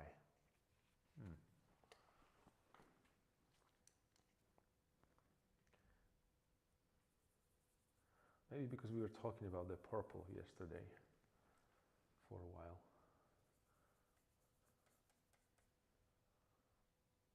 Let's pick up this.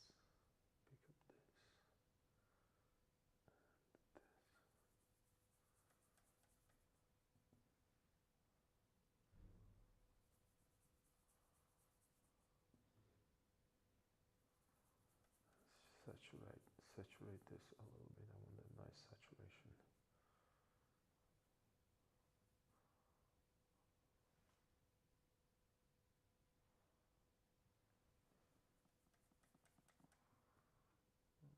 Okay, more of this.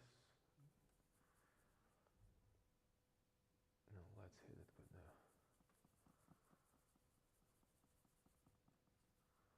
Okay, I think this is cool. Yep. Let's just.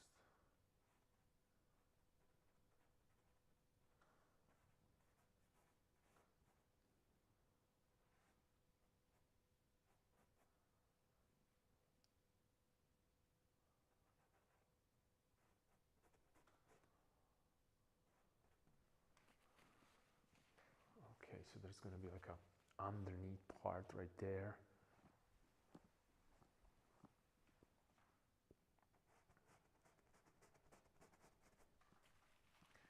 And you know what? Maybe I can simplify it even more and push it all the way this way.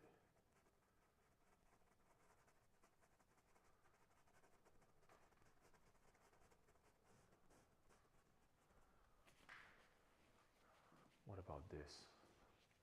Because I still feel that it's a lot of attention there, and maybe the attention is only there because me looking at that area specifically. So I don't really know.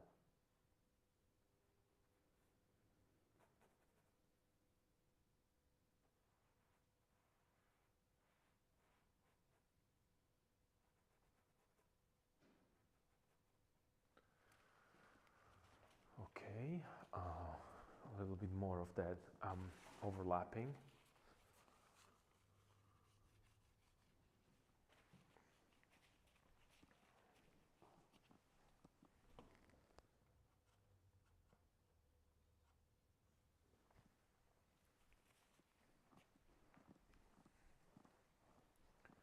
Okay, a little bit more of that shadow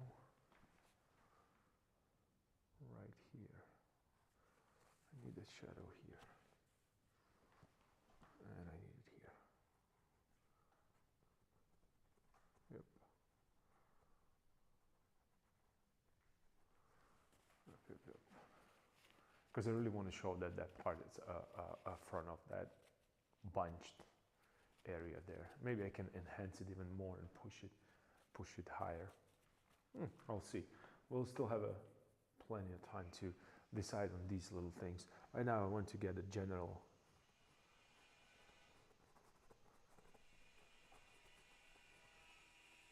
shape under control.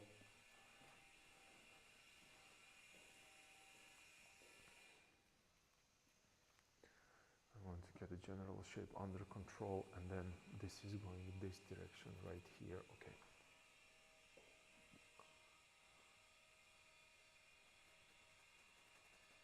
going here and here. I also want to create, then I want to create a cast shadow from that pole that he's holding that I mentioned before. So that's going to be another task that, you know, needs to be dealt with.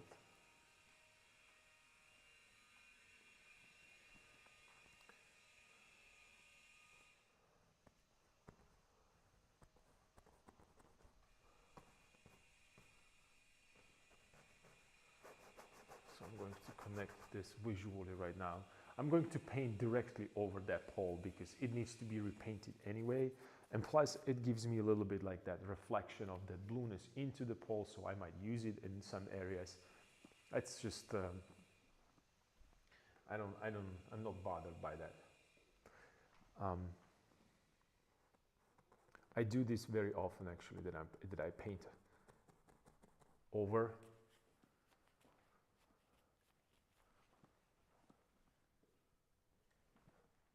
things, only because what happens to me is that sometimes the symmetries are not working, right? So you have that diagonal right here, which is really pole, that it's fairly straight. And I'm not sure if I'm going to make it straight. Maybe I can make it, you know, crooked. So, so it feels like it was made from the wood, not from the metal. Some of these imperfections. And same goes for folds. You know, sometimes, you know, and you can see it in paintings when the painter assumed a position and rather than just actually painted it in. And I'm trying to avoid this confusion, right? Because, you know, if I have a line from here to here or point from here to here, my eye can actually draw the line exactly supposed to be. It can fill these blanks. And if you misconnect them, your brain is going to be like, well, this is not actually, well, not every brain, because we're, you know, we're different and we pay attention to different things. But, you know, if you have that,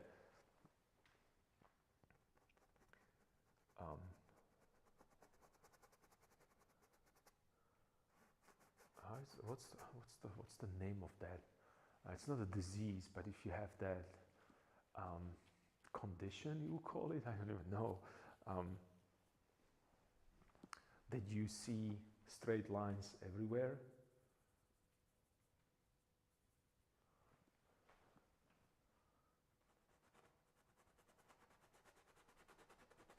Soft edge. Rembrandt wouldn't be happy about this if he saw this harsh edge right here. Soft edge.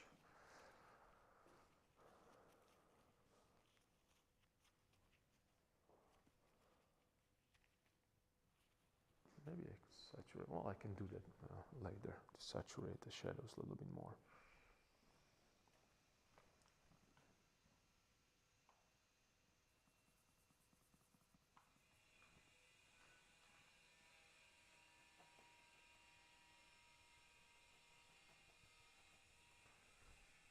Saturate them right now since I'm working on it. It's going to be kind of a nice. It's just going to have that. What I'm doing right now, I'm adding that into that violet that I don't use. I'm adding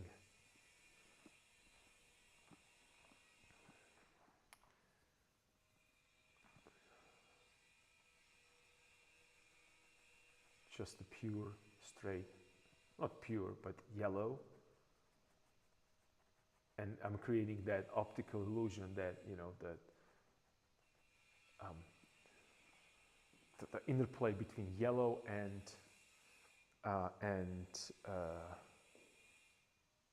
the kind of a blue-violet, blue-purple. And since it's kind of a desaturated, both of them, they just play off of each other in terms of that visual contrast, or that contrast that you're mixing that contrast in your brain, because these pigments are close to each other in terms of value. So your brain, since we use value as the kind of a um, to ways to recognize things on that very sub. What I wanted to say, I wanted to say that subconsciously. So I'm leaving the same value there. I'm changing that, and I'm putting two colors or two hues with opposite, two complementary colors with the same value next to each other. Both are desaturated. So it's creating that kind of extra element of interest in the shadows.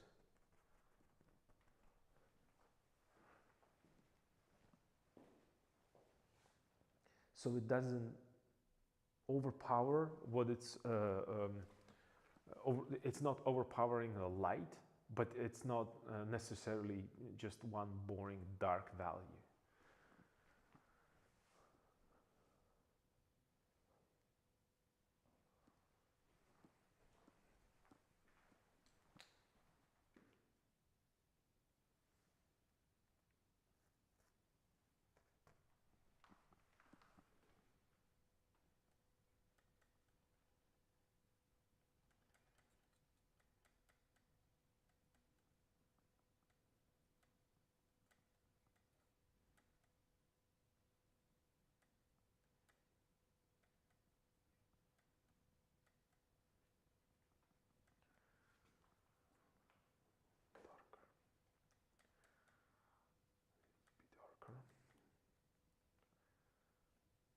Slightly warmer because I want to have the feeling of the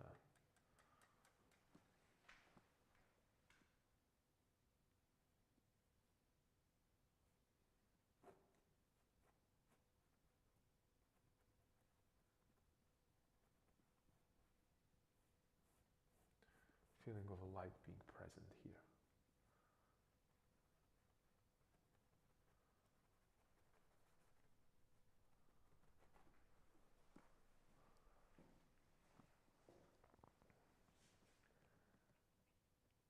And I should have done it yesterday, this all together, because right now I have a little harder time to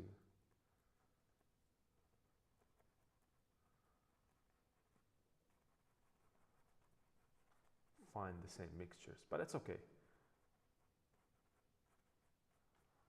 It's okay. It doesn't bother me that much. It's just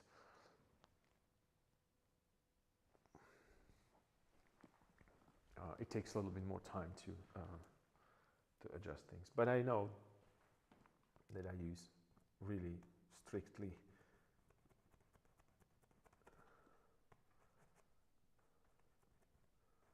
I don't want to say limited palette, but the palette that I'm familiar with. So it has to be one of the pigments. It has to be a mixture of the pigments that I have right here. So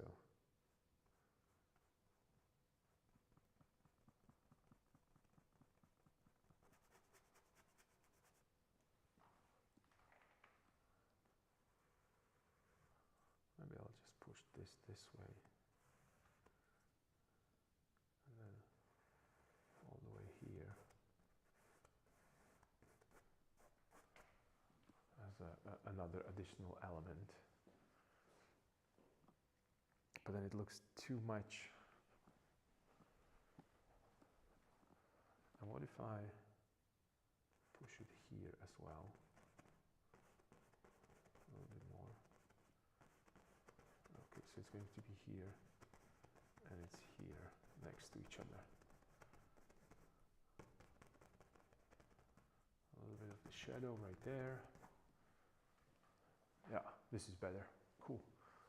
So I have the fabric is bunching there next to each other, and I'm trying to incorporate that pull into it as well. So I need to create a little bit more of the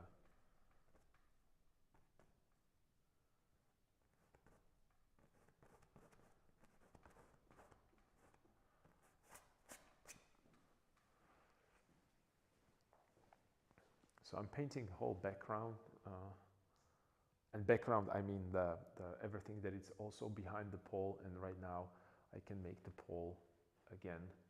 It was lighter, and right now I can make it darker perhaps. Let's see.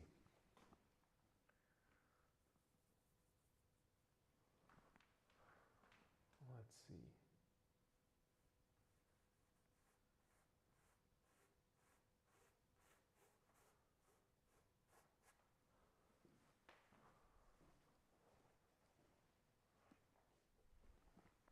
And why don't I just saturate it really, really well to see what's going to happen? Like with a kind of a nice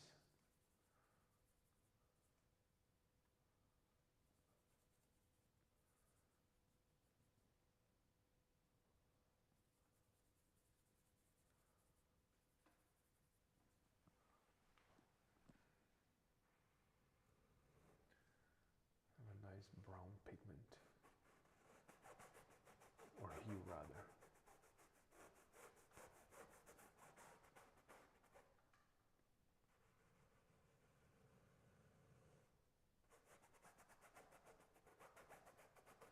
We will immediately jump away from that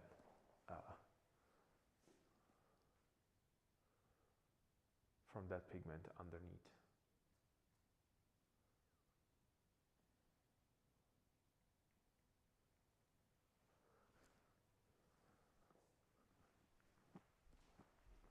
Looks a little bit stale right now again. So I'll add a little bit more of that, a little bit more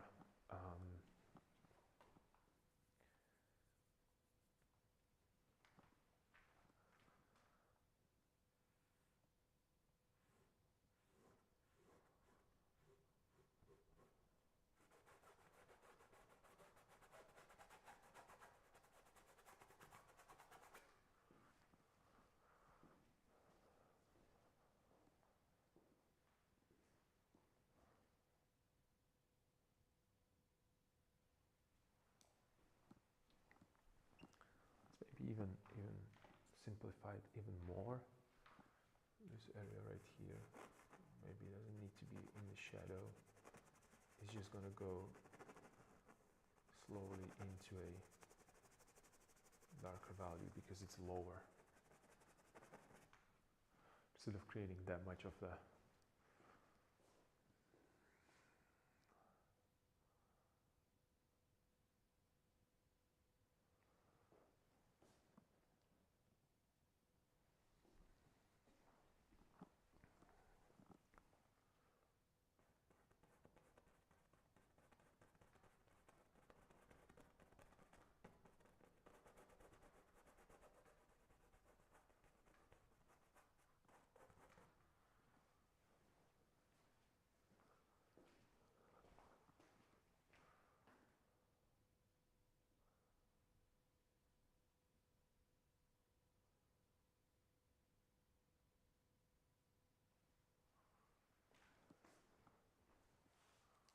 okay, and let's right now adjust the shadows again a little bit.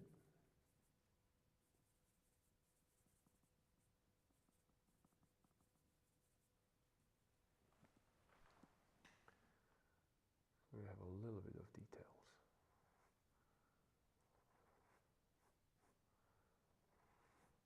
Because I want nice soft transitions, not mushy transitions. I don't know how could I explain this? I really want kind of a nice,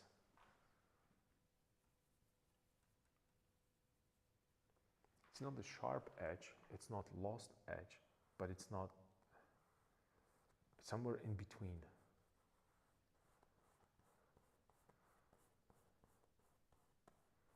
Like really, it's in the position that you have to decide.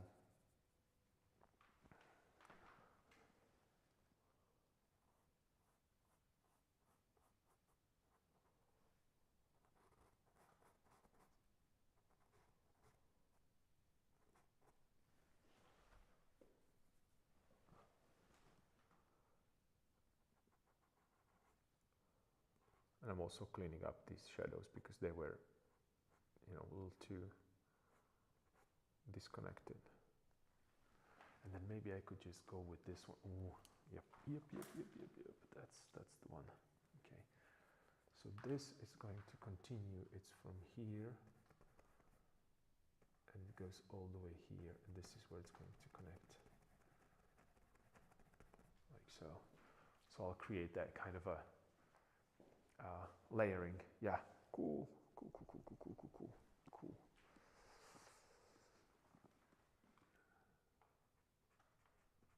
So I can create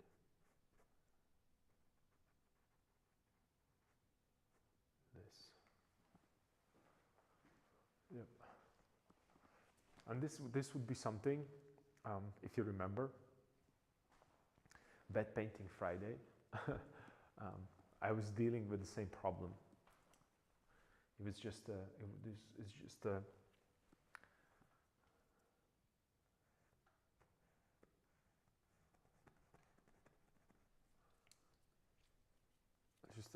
inevitable that no matter what I'm doing, I'm just going to somehow end up in the same spot and with the same problem. Well, and truth to be told, I think that when you think about it, like really think about it, it's probably due to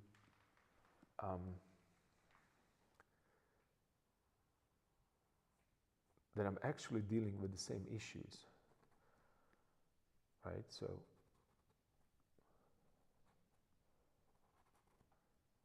design-wise, so I have some ideas, I have some things that I would like to have there. I would like to, you know, move a certain way with the painting,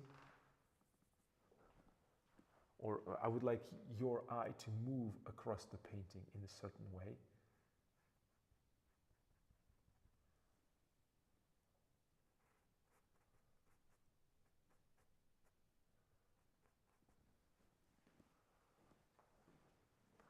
And I'm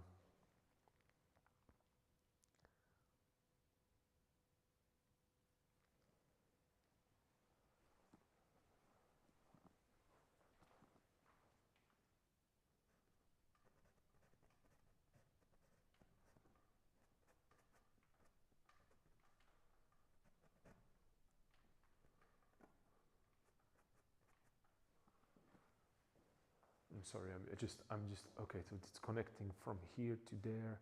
It's going into in the back.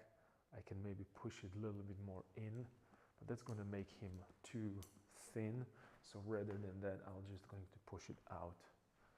So this is going out and behind and down from here and down.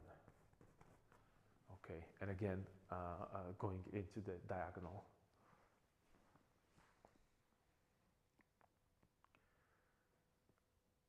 Yeah, slowly but surely. I think it's this, that saying goes. And what I was trying to say about those folds from that I'm comparing to Bed Painting Friday is that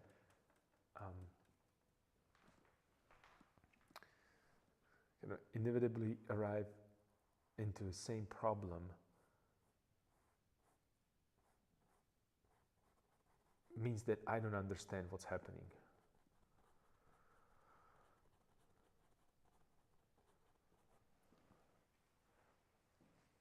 Or let me rephrase it, not that I don't understand what's happening. I am not sure how to solve that problem. So I kind of naturally today arrive to the same issue that I have to address. Because I exhausted every possibility how to fix it that I feel comfortable with, right? And this is the last way. And again, like you said, most of my work here feels like I am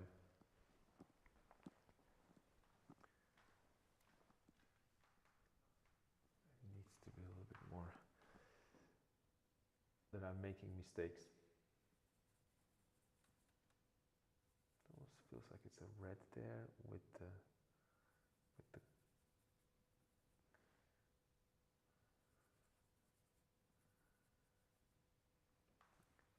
I need a little bit more saturation. Again, let's get this.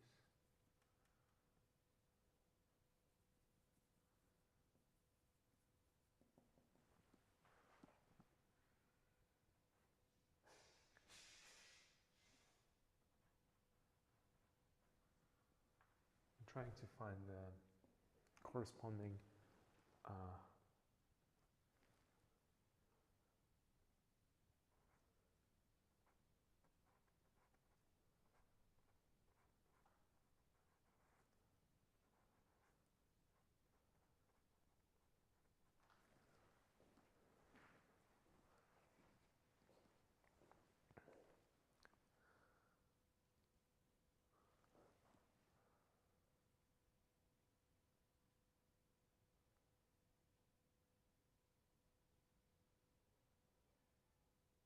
okay. Okay, and then this reinforced a little bit.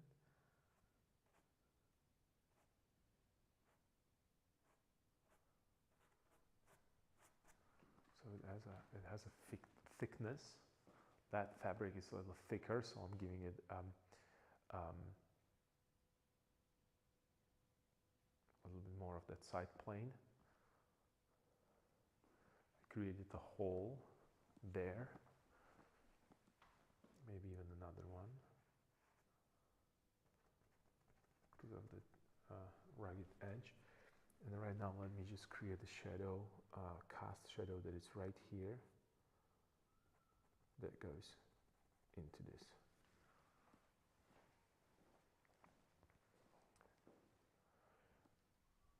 And then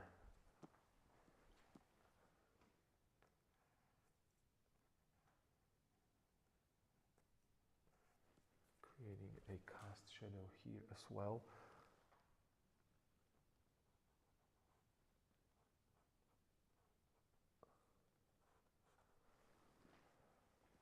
So I'm trying to really show the form by utilizing a cast shadows, because when you cast a shadow on the flat surface, that cast shadow, it's going to be flat. If you cast it on the curved surface, it's going to curve according to the curvature of that surface. So it's kind of a great tool for you to use to create a volume in otherwise very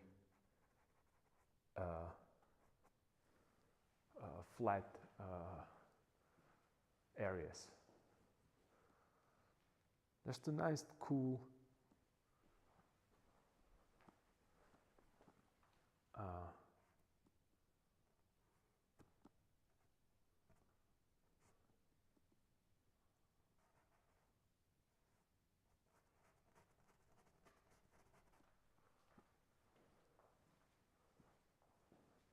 just a nice,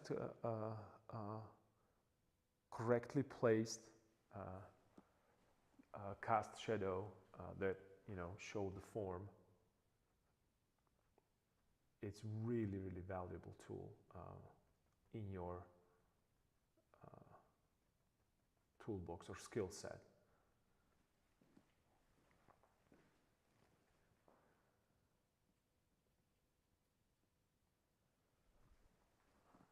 And maybe just like a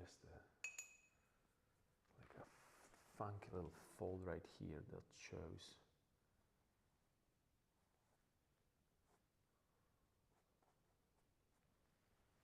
the knee protruding. I don't know, maybe.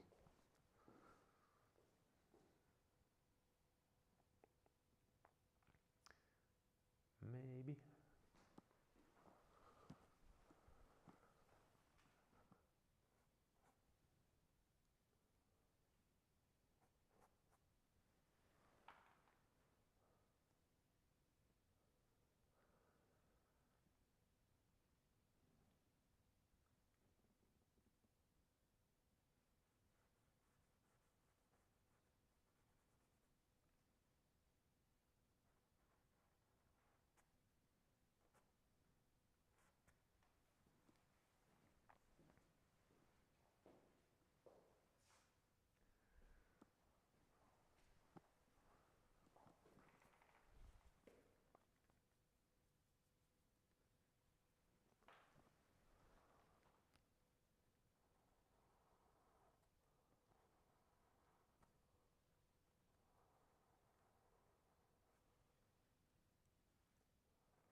I don't know how to deal with that bottom part, with the bottom area.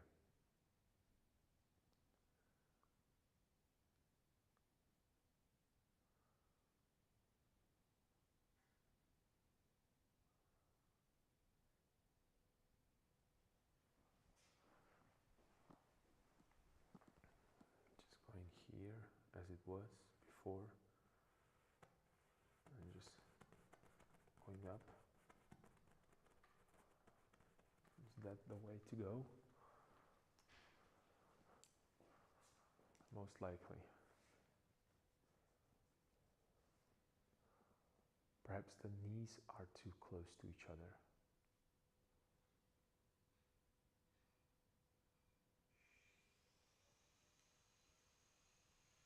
That might be a valid point as well. Maybe the problem with the fabric lies again.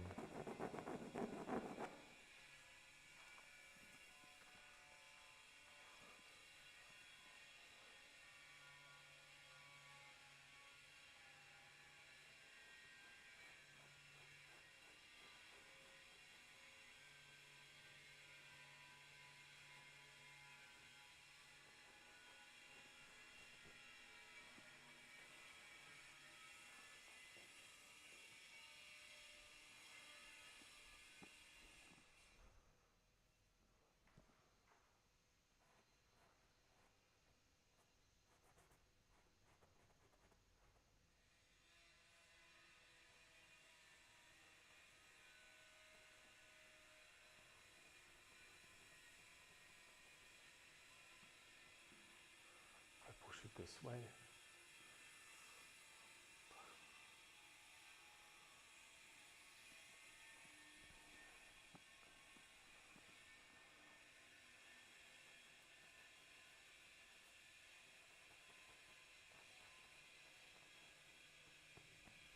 Maybe this is too light. Maybe probably I'm pushing this too light, and therefore I'm trying to compensate for that.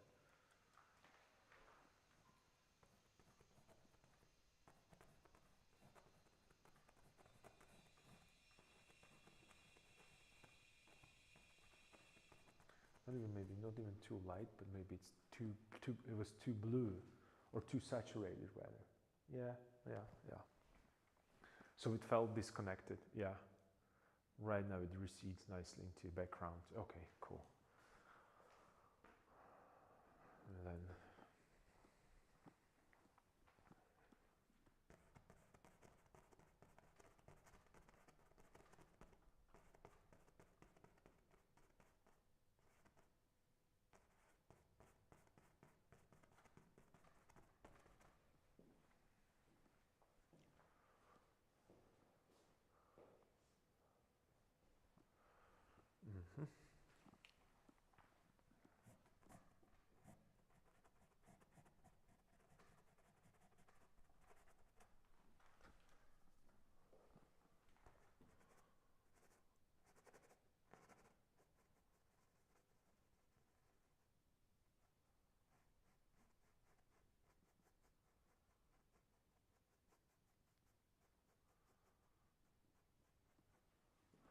again, the lost edge right there. So I don't have to have that much information. Okay, so I pushed it a little bit forward, a little bit more into the background. Yeah, and I really think, I'm not sure right now, that his legs are kind of too close to each other maybe. So instead of that kind of a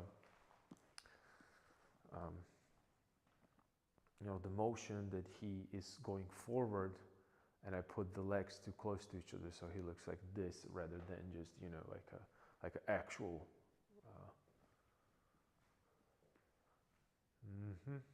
Maybe I'll have to repaint the whole area and bunch the knee a little bit more towards left, and that might help to create that feeling.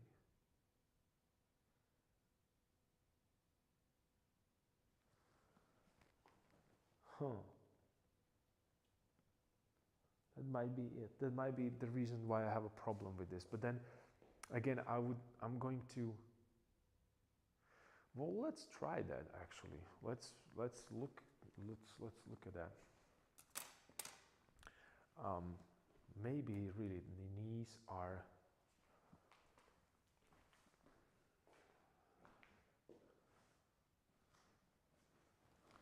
of course, bunch of paintings everywhere.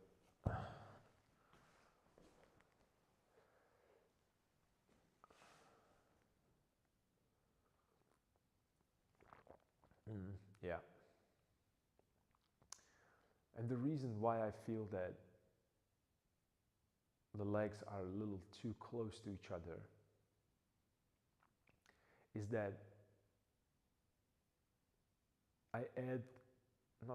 I resolved certain issues in the area of upper body, and right now the width of the shoulders feels that he's heavy on the top, and as he goes down, like he has like a kind of a really small waist, and plus I made exactly same direction from one side to another. This is just so funny. This is so funny to look at this.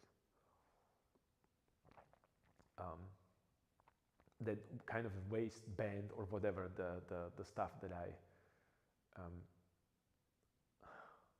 How can I be so? I mean, they look identical. So there you go. There you have it. My brain is extremely annoying.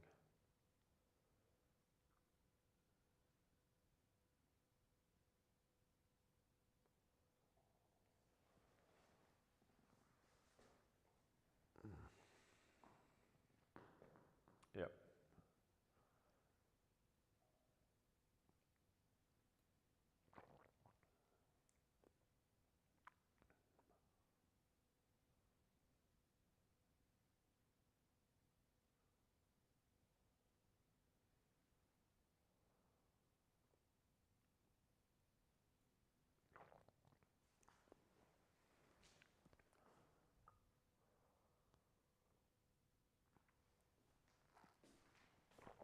Crazy.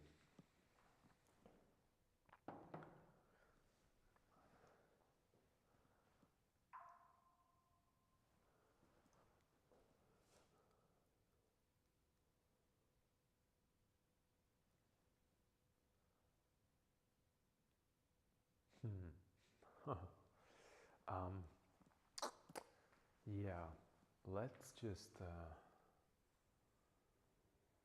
What if I just push this area right here? Can I do that?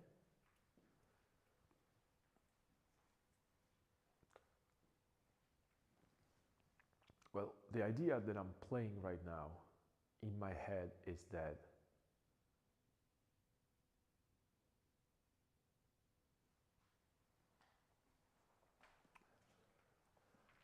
on, let me just move a little lower. So, having a Rembrandt and Velasquez as my helpers right now, however crazy it sounds, these are really extremely helpful to have these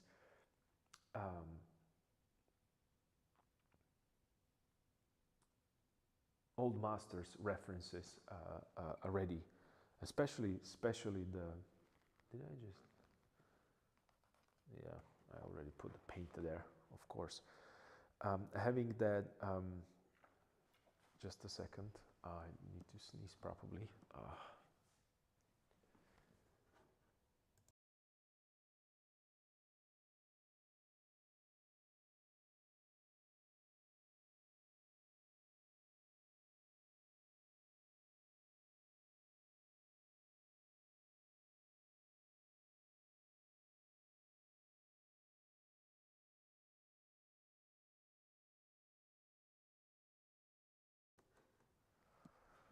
My apologies. So I was saying that looking at the Velázquez, the very famous painting, the Drinkers, or it's also called the Triumph of Bacchus. Like when you look at when you look at the foreground, the figure that he painted there, Velázquez, in the foreground, that is in the left corner of the painting, you don't even look at him, you don't even know that he's there. And then check out the portrait in the opposite corner. That's almost like an implied, you know what, when I'm talking about implied line, about the diagonals.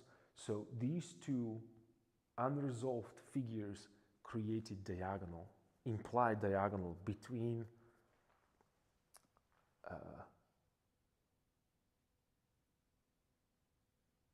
it's the implied, how would I even put this? I don't even know how to say this. It would be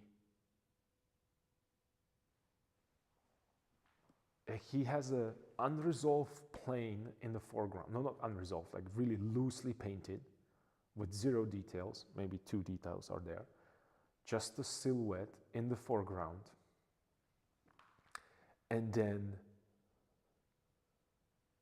in the corner, I'm trying to think how to explain this. Remember I talked about Cézanne and his planes, and he moved to left side if he wanted to create the feeling that, you know, the idea that there is the cube has a left side, right side, and the top side if we're looking from the top, right? I don't have an example of a cube here. Do I have some cubes here? I don't. Maybe I can use, what could I take? Can I use this? I guess I can. So let's take the little, you know, you're not going to be able to see it. That's just the worst. It's like when you have when everything around you is black and dark.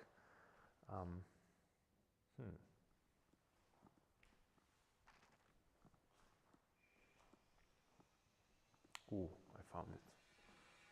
I found the thing that I want to. So remember I talked about, and I'm gonna probably have to go a little closer.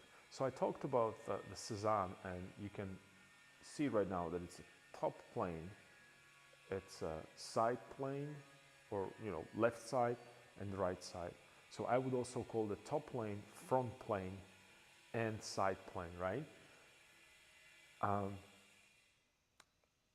If we want to create three-dimensional representation of this on the two-dimensional surface, it's going to be illusion. Cézanne, as far as I understand what Cézanne was doing, and correct me if I'm wrong, instead of him creating the illusion of a side plane, he just, instead of, you know, looking like you're looking at it right now, instead of looking at it from here, he just moved on the side and painted it from the side, and he was flattening everything next to each other. So he saw this as a three-dimensional space, and he postulates, would that be the word, that, or, you know, he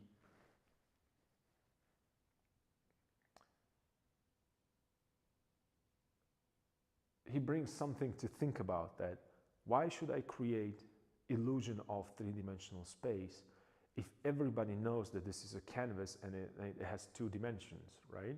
So you are looking at it from here, you painted this side from that corner, and then you moved your chair and moved your easel and painted this side from that angle, like two flat planes next to each other. And then he would stand up and he would look from the top, and then he would paint that from a top angle. And when I'm looking at that Velázquez painting right now, and you know the triumph of Bacchus. In the left corner, left lower corner, it's a figure that is unfinished, but it's really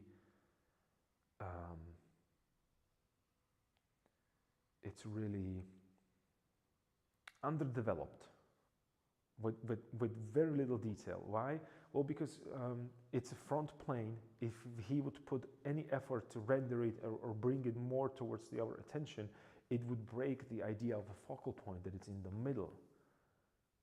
But he's connecting that unfinished figure in the front, not unfinished, out of a focus figure in the front plane with the other figure that is in the opposite corner.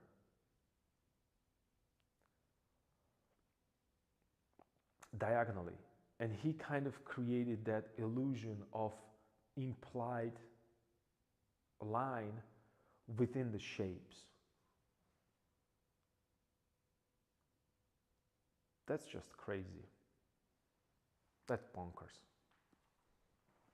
That's all I have to say to this. And when I talked about at the beginning that sometimes when I think about these things, or when I create or even talk about this, I feel like I'm it's that frontier. I'm at the edge of my own understanding, and then you see this. How?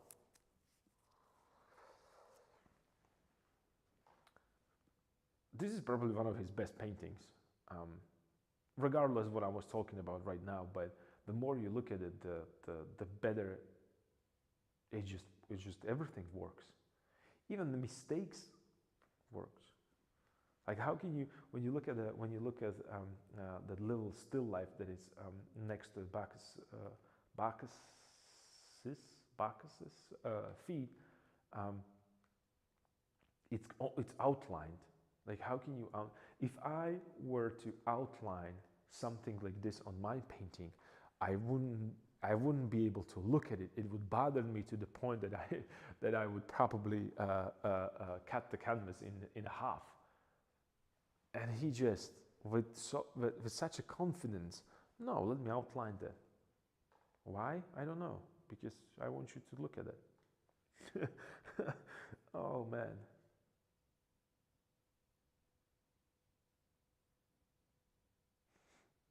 Okay, all right. Well, there you go. Now you know. Oh man.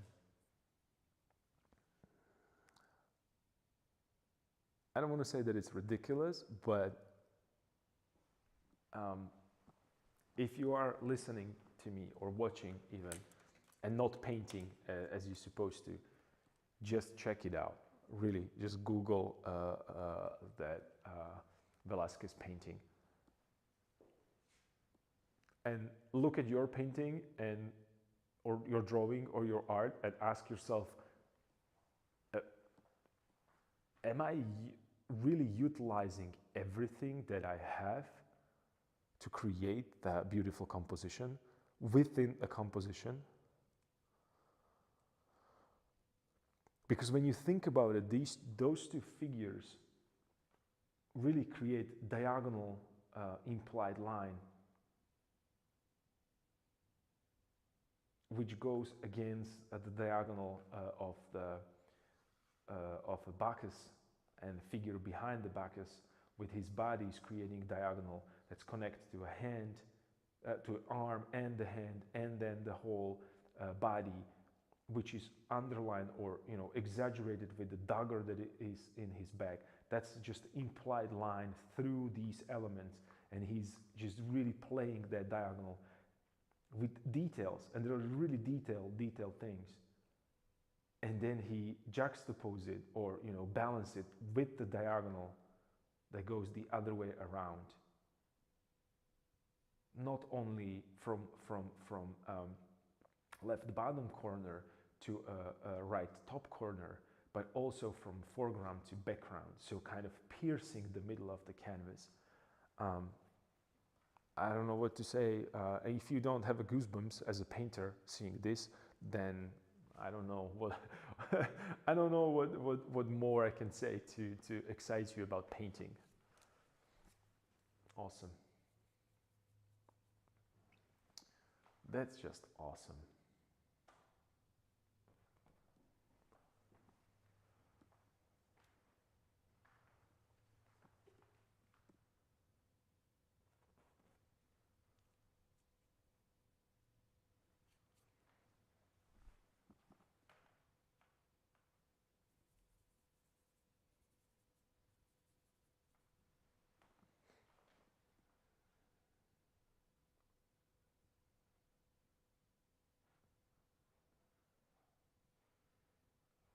And the only reason why I realized that just right now, I don't even know if it's true. I don't know if he thought consciously about it.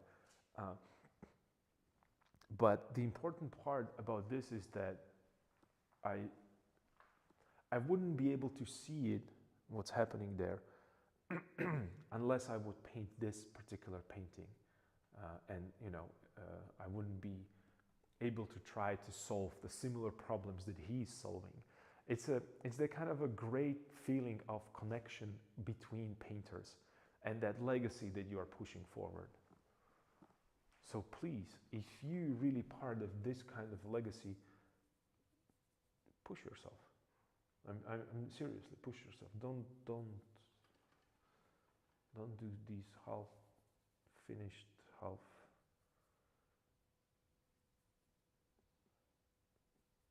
wannabe paintings. Really push it. And if it's going to be bad painting, it's okay. It's okay because you need to see mistakes. Actually, you have to see how the mistakes that you made through the process of painting reflects to the final piece. That will be probably a better way to describe this. And this is when I was looking at, check out this. I made this line exactly the same as this line. I mean, it's just that if, like I said, if I wanted to make the copy exactly one-to-one, you can come here to my studio and measure it to nanometers. Excuse me. And it's perfect. It's the same angle. It's the same loop. It's the same kind of ellipse that you would create. It's just copy one-to-one. I can't believe it. Like, how is this even possible? Well, I don't know. I don't know, but it's annoying. I can tell you that.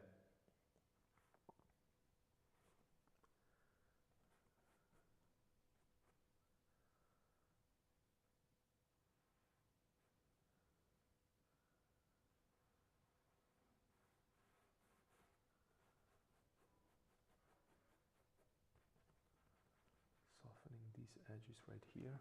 Cool.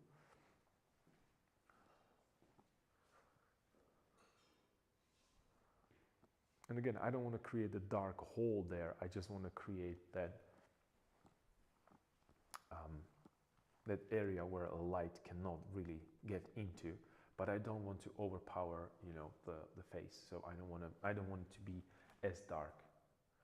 So I'm trying to use a little bit more saturation, and I'm trying to push it more towards complementary pigments.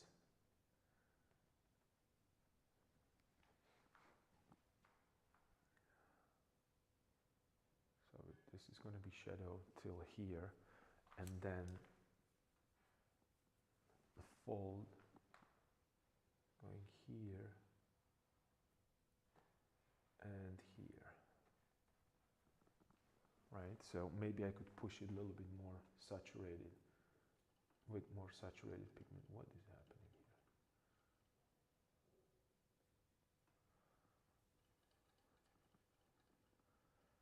A little bit more blue into it.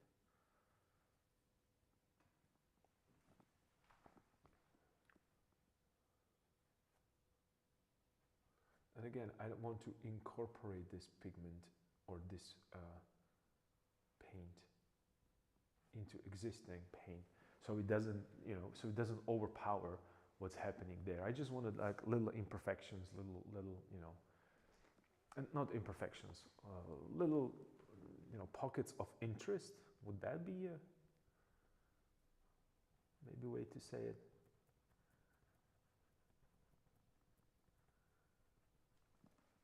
But with just really sudden shifts and with really sudden shifts of.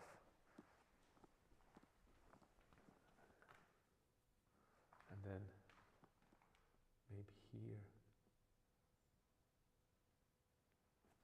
kind of that curve. And this should be the lightest point here. And maybe here a little bit. Before it goes away underneath that fabric. And slowly these are all, imaginary folds, that you cannot, you can be inspired by a photograph, don't get me wrong, that's just, let's not lie to each other, but imagine that if you took just a photograph of this, then you are forced to compromise your composition because you don't have a different photograph. And the folds go just this way, and yes, it works as a unit within the idea of drapery on the body, but it does not work as a composition. And you remember, I always talk about the idea that the only important part for me, and any other thing that I add to my painting from one session to another, are things that are supposed to help my composition, not destroy it, or make it stale, or I don't know. Adjustments.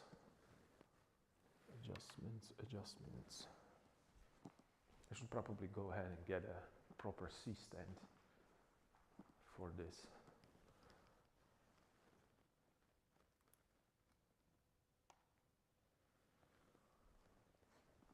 I'm pretty sure that professional streamers are kind of grinding their teeth seeing me operate the camera and the stands, and I'm using really kind of but that's because this is the reason why it looks so ghetto is because of the fact where I'm from. And the reason is that sometimes the greatness comes from that kind of a feeling of necessity. I don't know if that's the right way to explain it, but imagine that you want to make, or you want to do a good video for people to watch, but you don't simply, and let's forget it, maybe you even have money to buy a C-stand, but you cannot get it. Well, you can get it right now, but before you couldn't get it. And you have to create and find some other way to make that stand, or make that camera stand there, and it kind of creates this kind of a beautiful experimentational ghetto area.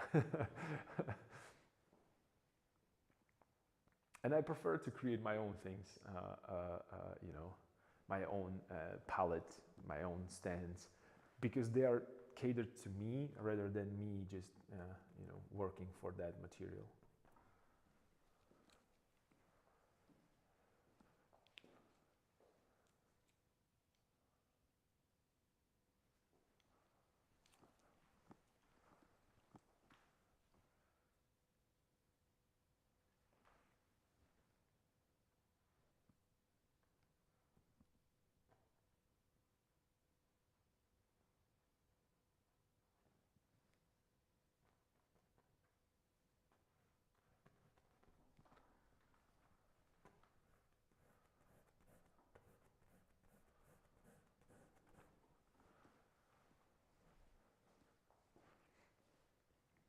So perhaps tomorrow I can bring again that thick kind of a paint, impasto, um, uh, more like a, you know, the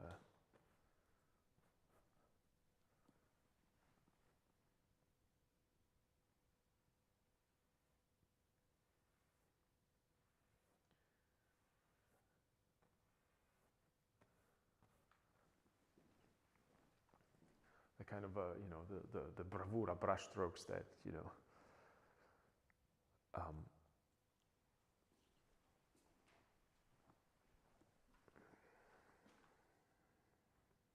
create a little bit more of that, you know, something interesting. So the painting is, as I mentioned before, it's not stale, because it's just, that's a killer. That's a bummer. Not a killer, that's a bummer. Let's just put a little bit of that shadow there, just a bit, just to suggest that, okay, there is a change in the planes. Okay, I think that this is working right now. It's not ideal. There are problems with the saturation pigments and so on and so forth. But like I said, not even after 10 years of, you know, painting almost every day, I still don't feel confident with certain things, or not confident. When I focus on a design, somehow I can't really do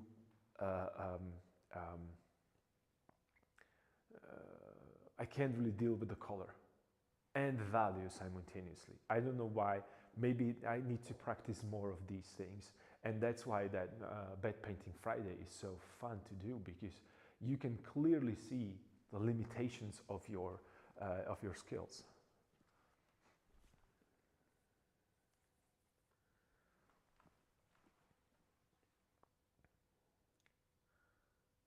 Well, I don't know. Maybe it's not fun, but but you know what I mean. I'm laughing at it right now because, you know, it's not Bed Painting Friday, and but trust me, during that last Friday session, I was about to lose it. I was about to lose it, really lose it.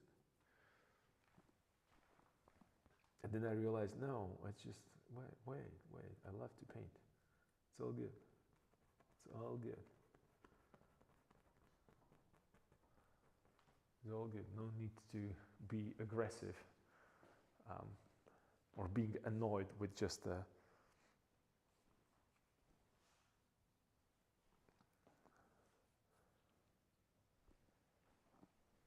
silly little small cherry tomatoes.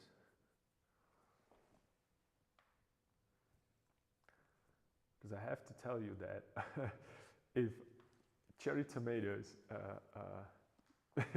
makes your day or makes you angry, then your day is not your day is not going good from beginning. Actually, there might be some really underlying issue that you have to address.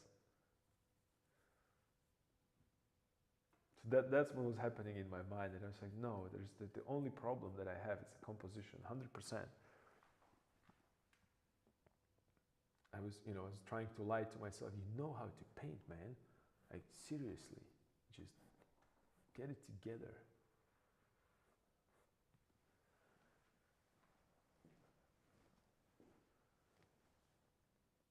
Maybe I could hit it even. Hey, I know. What if I just show, yep, another element. Let's do that. Let me see if I have a reference of that. Well, actually,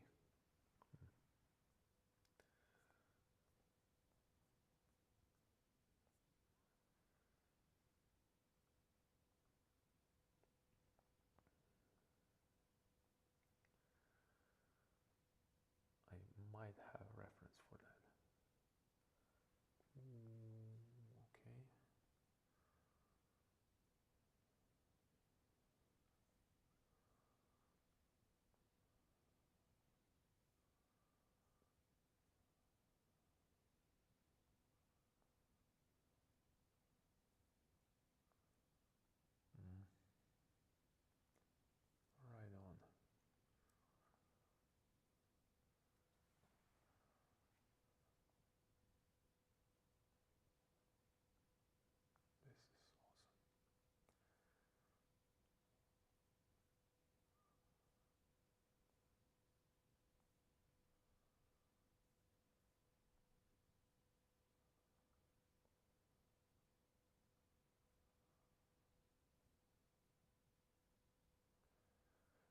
looking for that.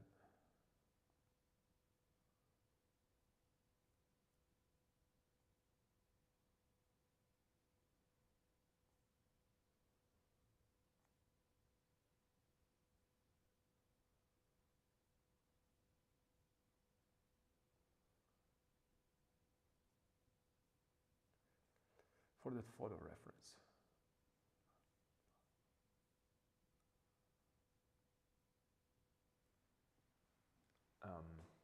Of because I made a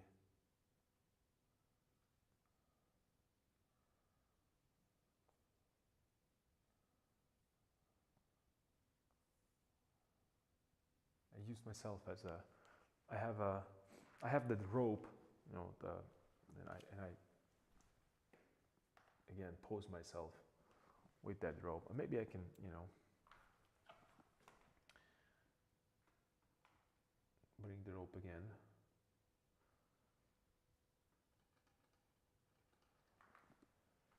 And what if I just here create a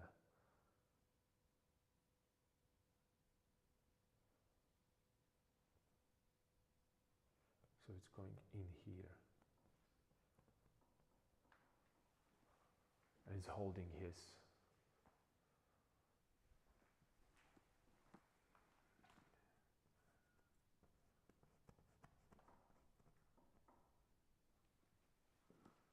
so that's going to be a rope right there that's holding his, yeah, okay, that's going to nicely gonna go back and forth there. Cool. Not bad, not bad.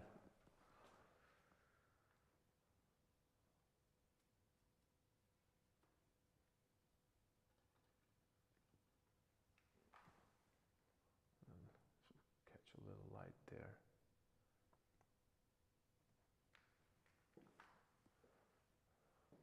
And I could then offset that. That might help actually. So I'll push this direction right here and maybe just catch a glimpse right here a little bit.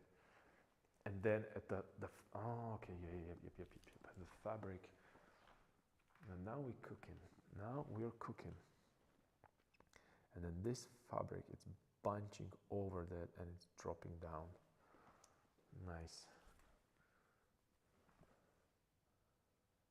Like so. Over that rope.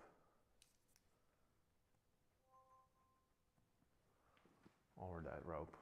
Cool. So I have that nice kind of a, and as a, again, just a compositional thing, or not even compositional, like a something with I don't know. Let me check. So I don't give myself credit for something that it's actually it's not my idea. I like to use that idea. So when you look at I don't know if you can you see the top? Yeah. So I go here with the yellow, bright, vibrant hue, really chromatic. It goes all the way. Then you can still see it here, not that much, but you can still see that it's a little brighter. Then I hit it really hard right here. Then it's kind of, again, goes away. And then you're looking for something to connect it behind on the other side. And it's not necessarily the same thing, but I'm giving you a visual clue that something went away from this side here. It goes behind, around, and it's coming back. It's creating that kind of three-dimensional illusion that something is wrapping around. And that kind of helped enclose that nicely. And then I can push it in terms, and you know, that this yellow dot right here, and then I push it maybe even harder, a little bit brighter, can nicely complement what's happening right here on this side with the icon. When it comes to composition. Oh, thank you. For a second, I thought that I'm talking to myself. So, yeah, it's definitely better. But you know, you've been here for a while with me, and you know how much work went into this, how many different shapes and moves and positions and ideas, shifts left and right, the sleeves, upper, lower, shoulders, and that's not even, you know, this is already, we are already in a stage that I don't want to say that it's easier to make these adjustments. It's actually a little bit more difficult because we have so many elements to take account to.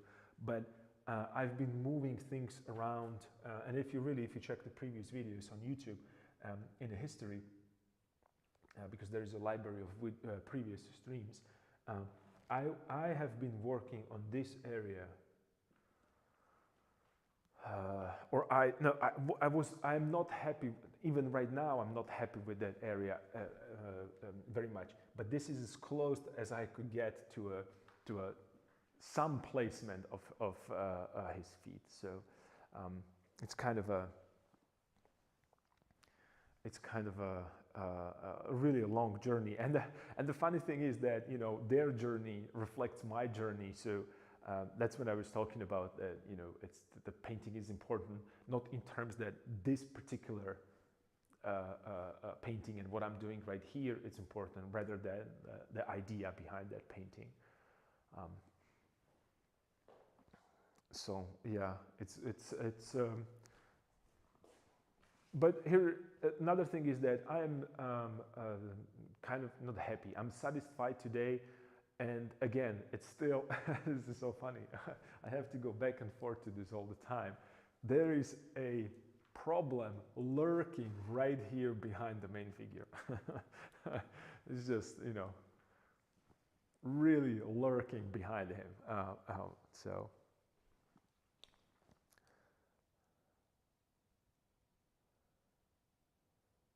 Oh, that's okay. You're, you know, that.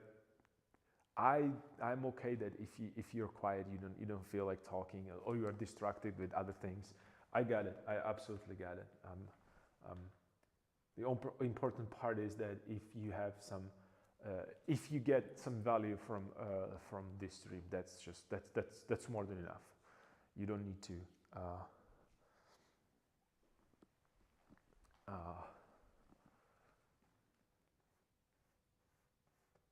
Be active in the chat. That's not a, you know, prerequisite for being part of the stream. So,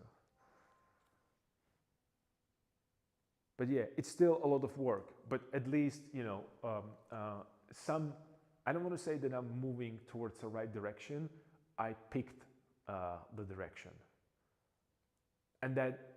At one point, you would have to do it with your work as well, whether you like it or not. At one point, you will have to choose. Okay, I'm going to this direction. There is no way I can be in this lingo or in this, you know, kind of a catch-22 enclosed circle, and just going around and around and around and not moving forward. So today, I just finally, from that roundabout. Chose a one exit, and I exited that way, and I decided, okay, today it needs to be the lower part needs to be adjusted, and it's not as exactly as I wanted, but that's okay. That's okay.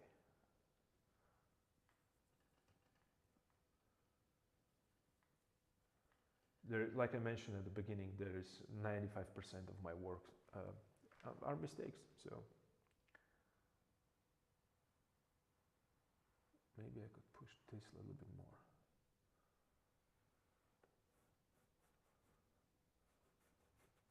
And then soft edge right here. So I'll just push that. And then I will have to push the knee a little bit. Yeah, absolutely. And I somehow, for some reason, I immediately, because when you look or check the beginning of a stream, I was talking about,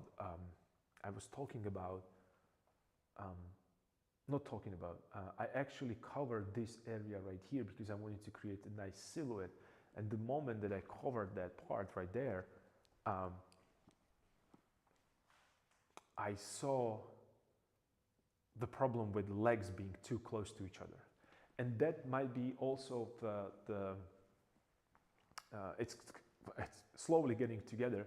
That might be the problem that I have, that he looks way too tall, but then when I'm measuring his heads, the problem is that it's right on the money, somewhere around 7.5, because I remeasured it multiple times when I was, adjusting it. But the problem is that he's too skinny, which is not a problem, but that what makes him that kind of, that what gives him that elongated feel compared to a figure next to him. So if I move the leg a little bit more, and maybe even the hip a little bit wider, it might actually be beneficial.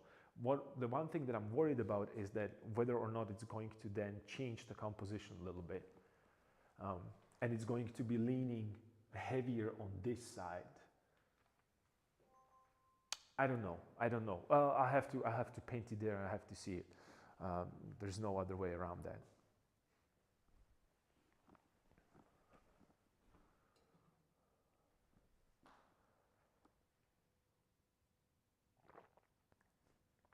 Yeah. I have to say Velasquez today did most of the heavy lifting. Rembrandt has a kind of a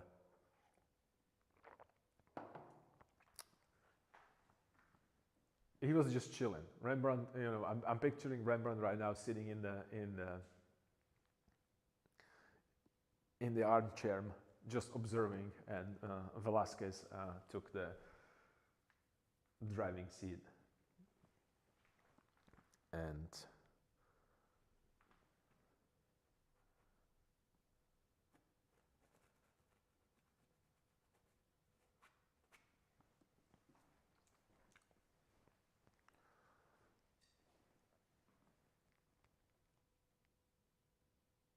yeah.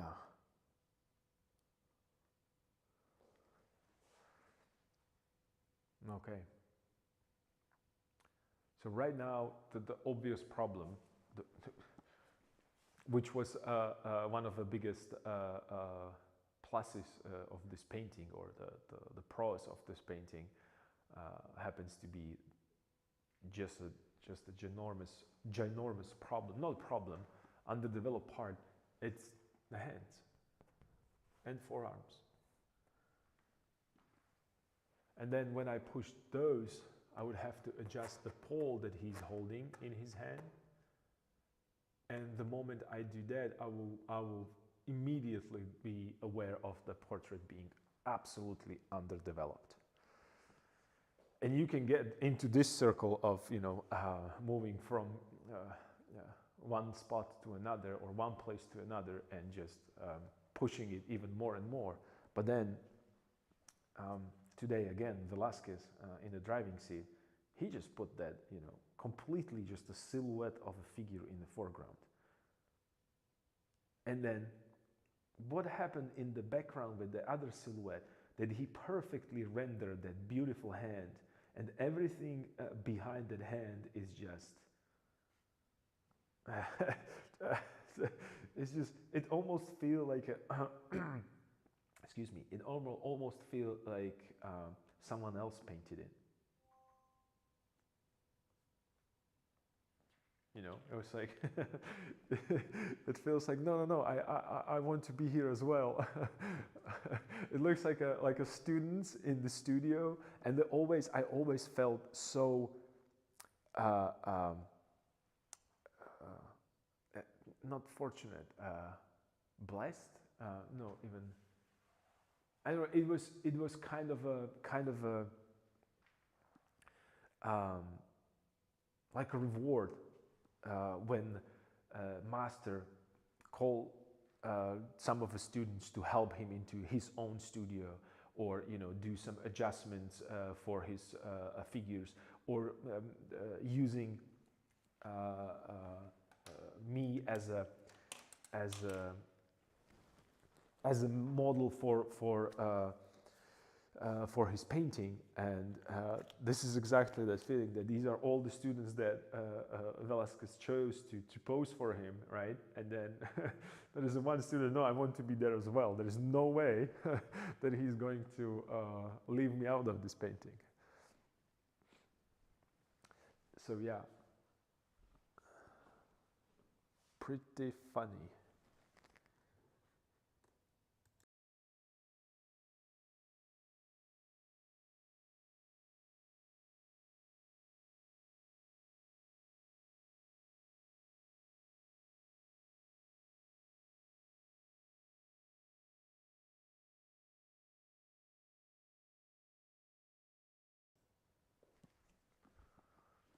Right.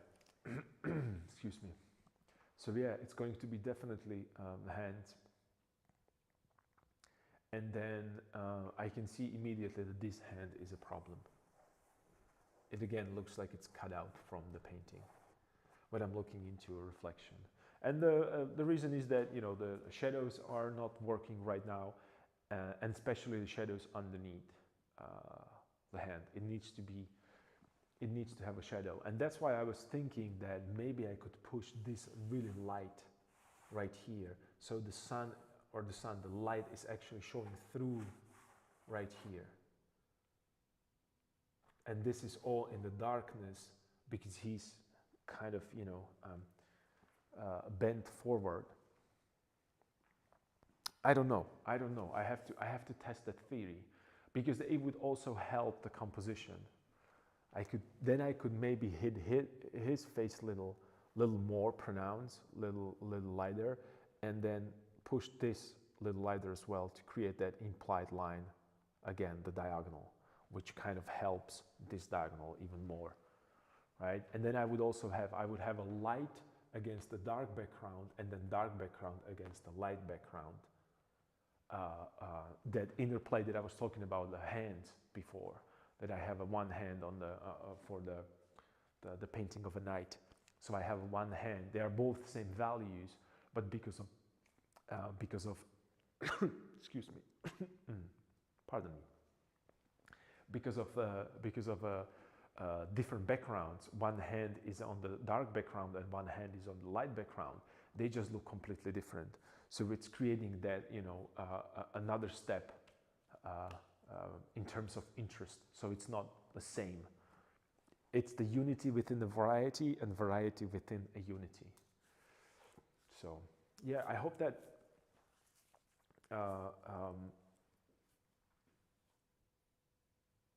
everyone is just doing these adjustments that I'm talking about all the time, moving back and forth. If you haven't stepped away from your painting or drawing or digital medium, whatever you're up to, please do so. Do it right now, because that's something that definitely going to help. Definitely use a mirror. If you don't have a mirror, I don't trust you that you don't have a mirror. I don't think that there is a household without the mirror. And if you don't have a mirror, I'm pretty sure that you have a cell phone. Use a cell phone that is turned off as your mirror. You can do the same thing. The reflection on the display, it's not ideal, but it gives you at least some idea about what is happening. You can do the same thing. You can do the same thing with the reflection. So it's a funny thing. I don't like to take selfies, but you can see me in the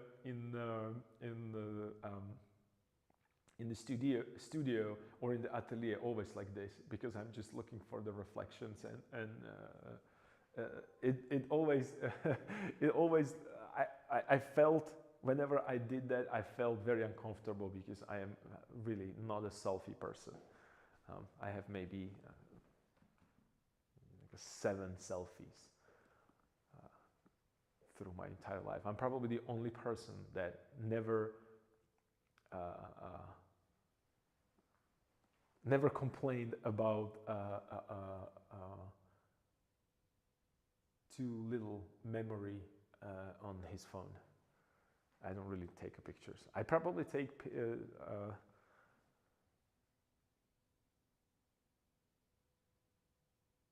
in the year, I might make as many pictures as a regular cell phone user per month, probably. I'm pretty bad with taking pictures. And usually I'm taking pictures of stupid things like ideas and, you know.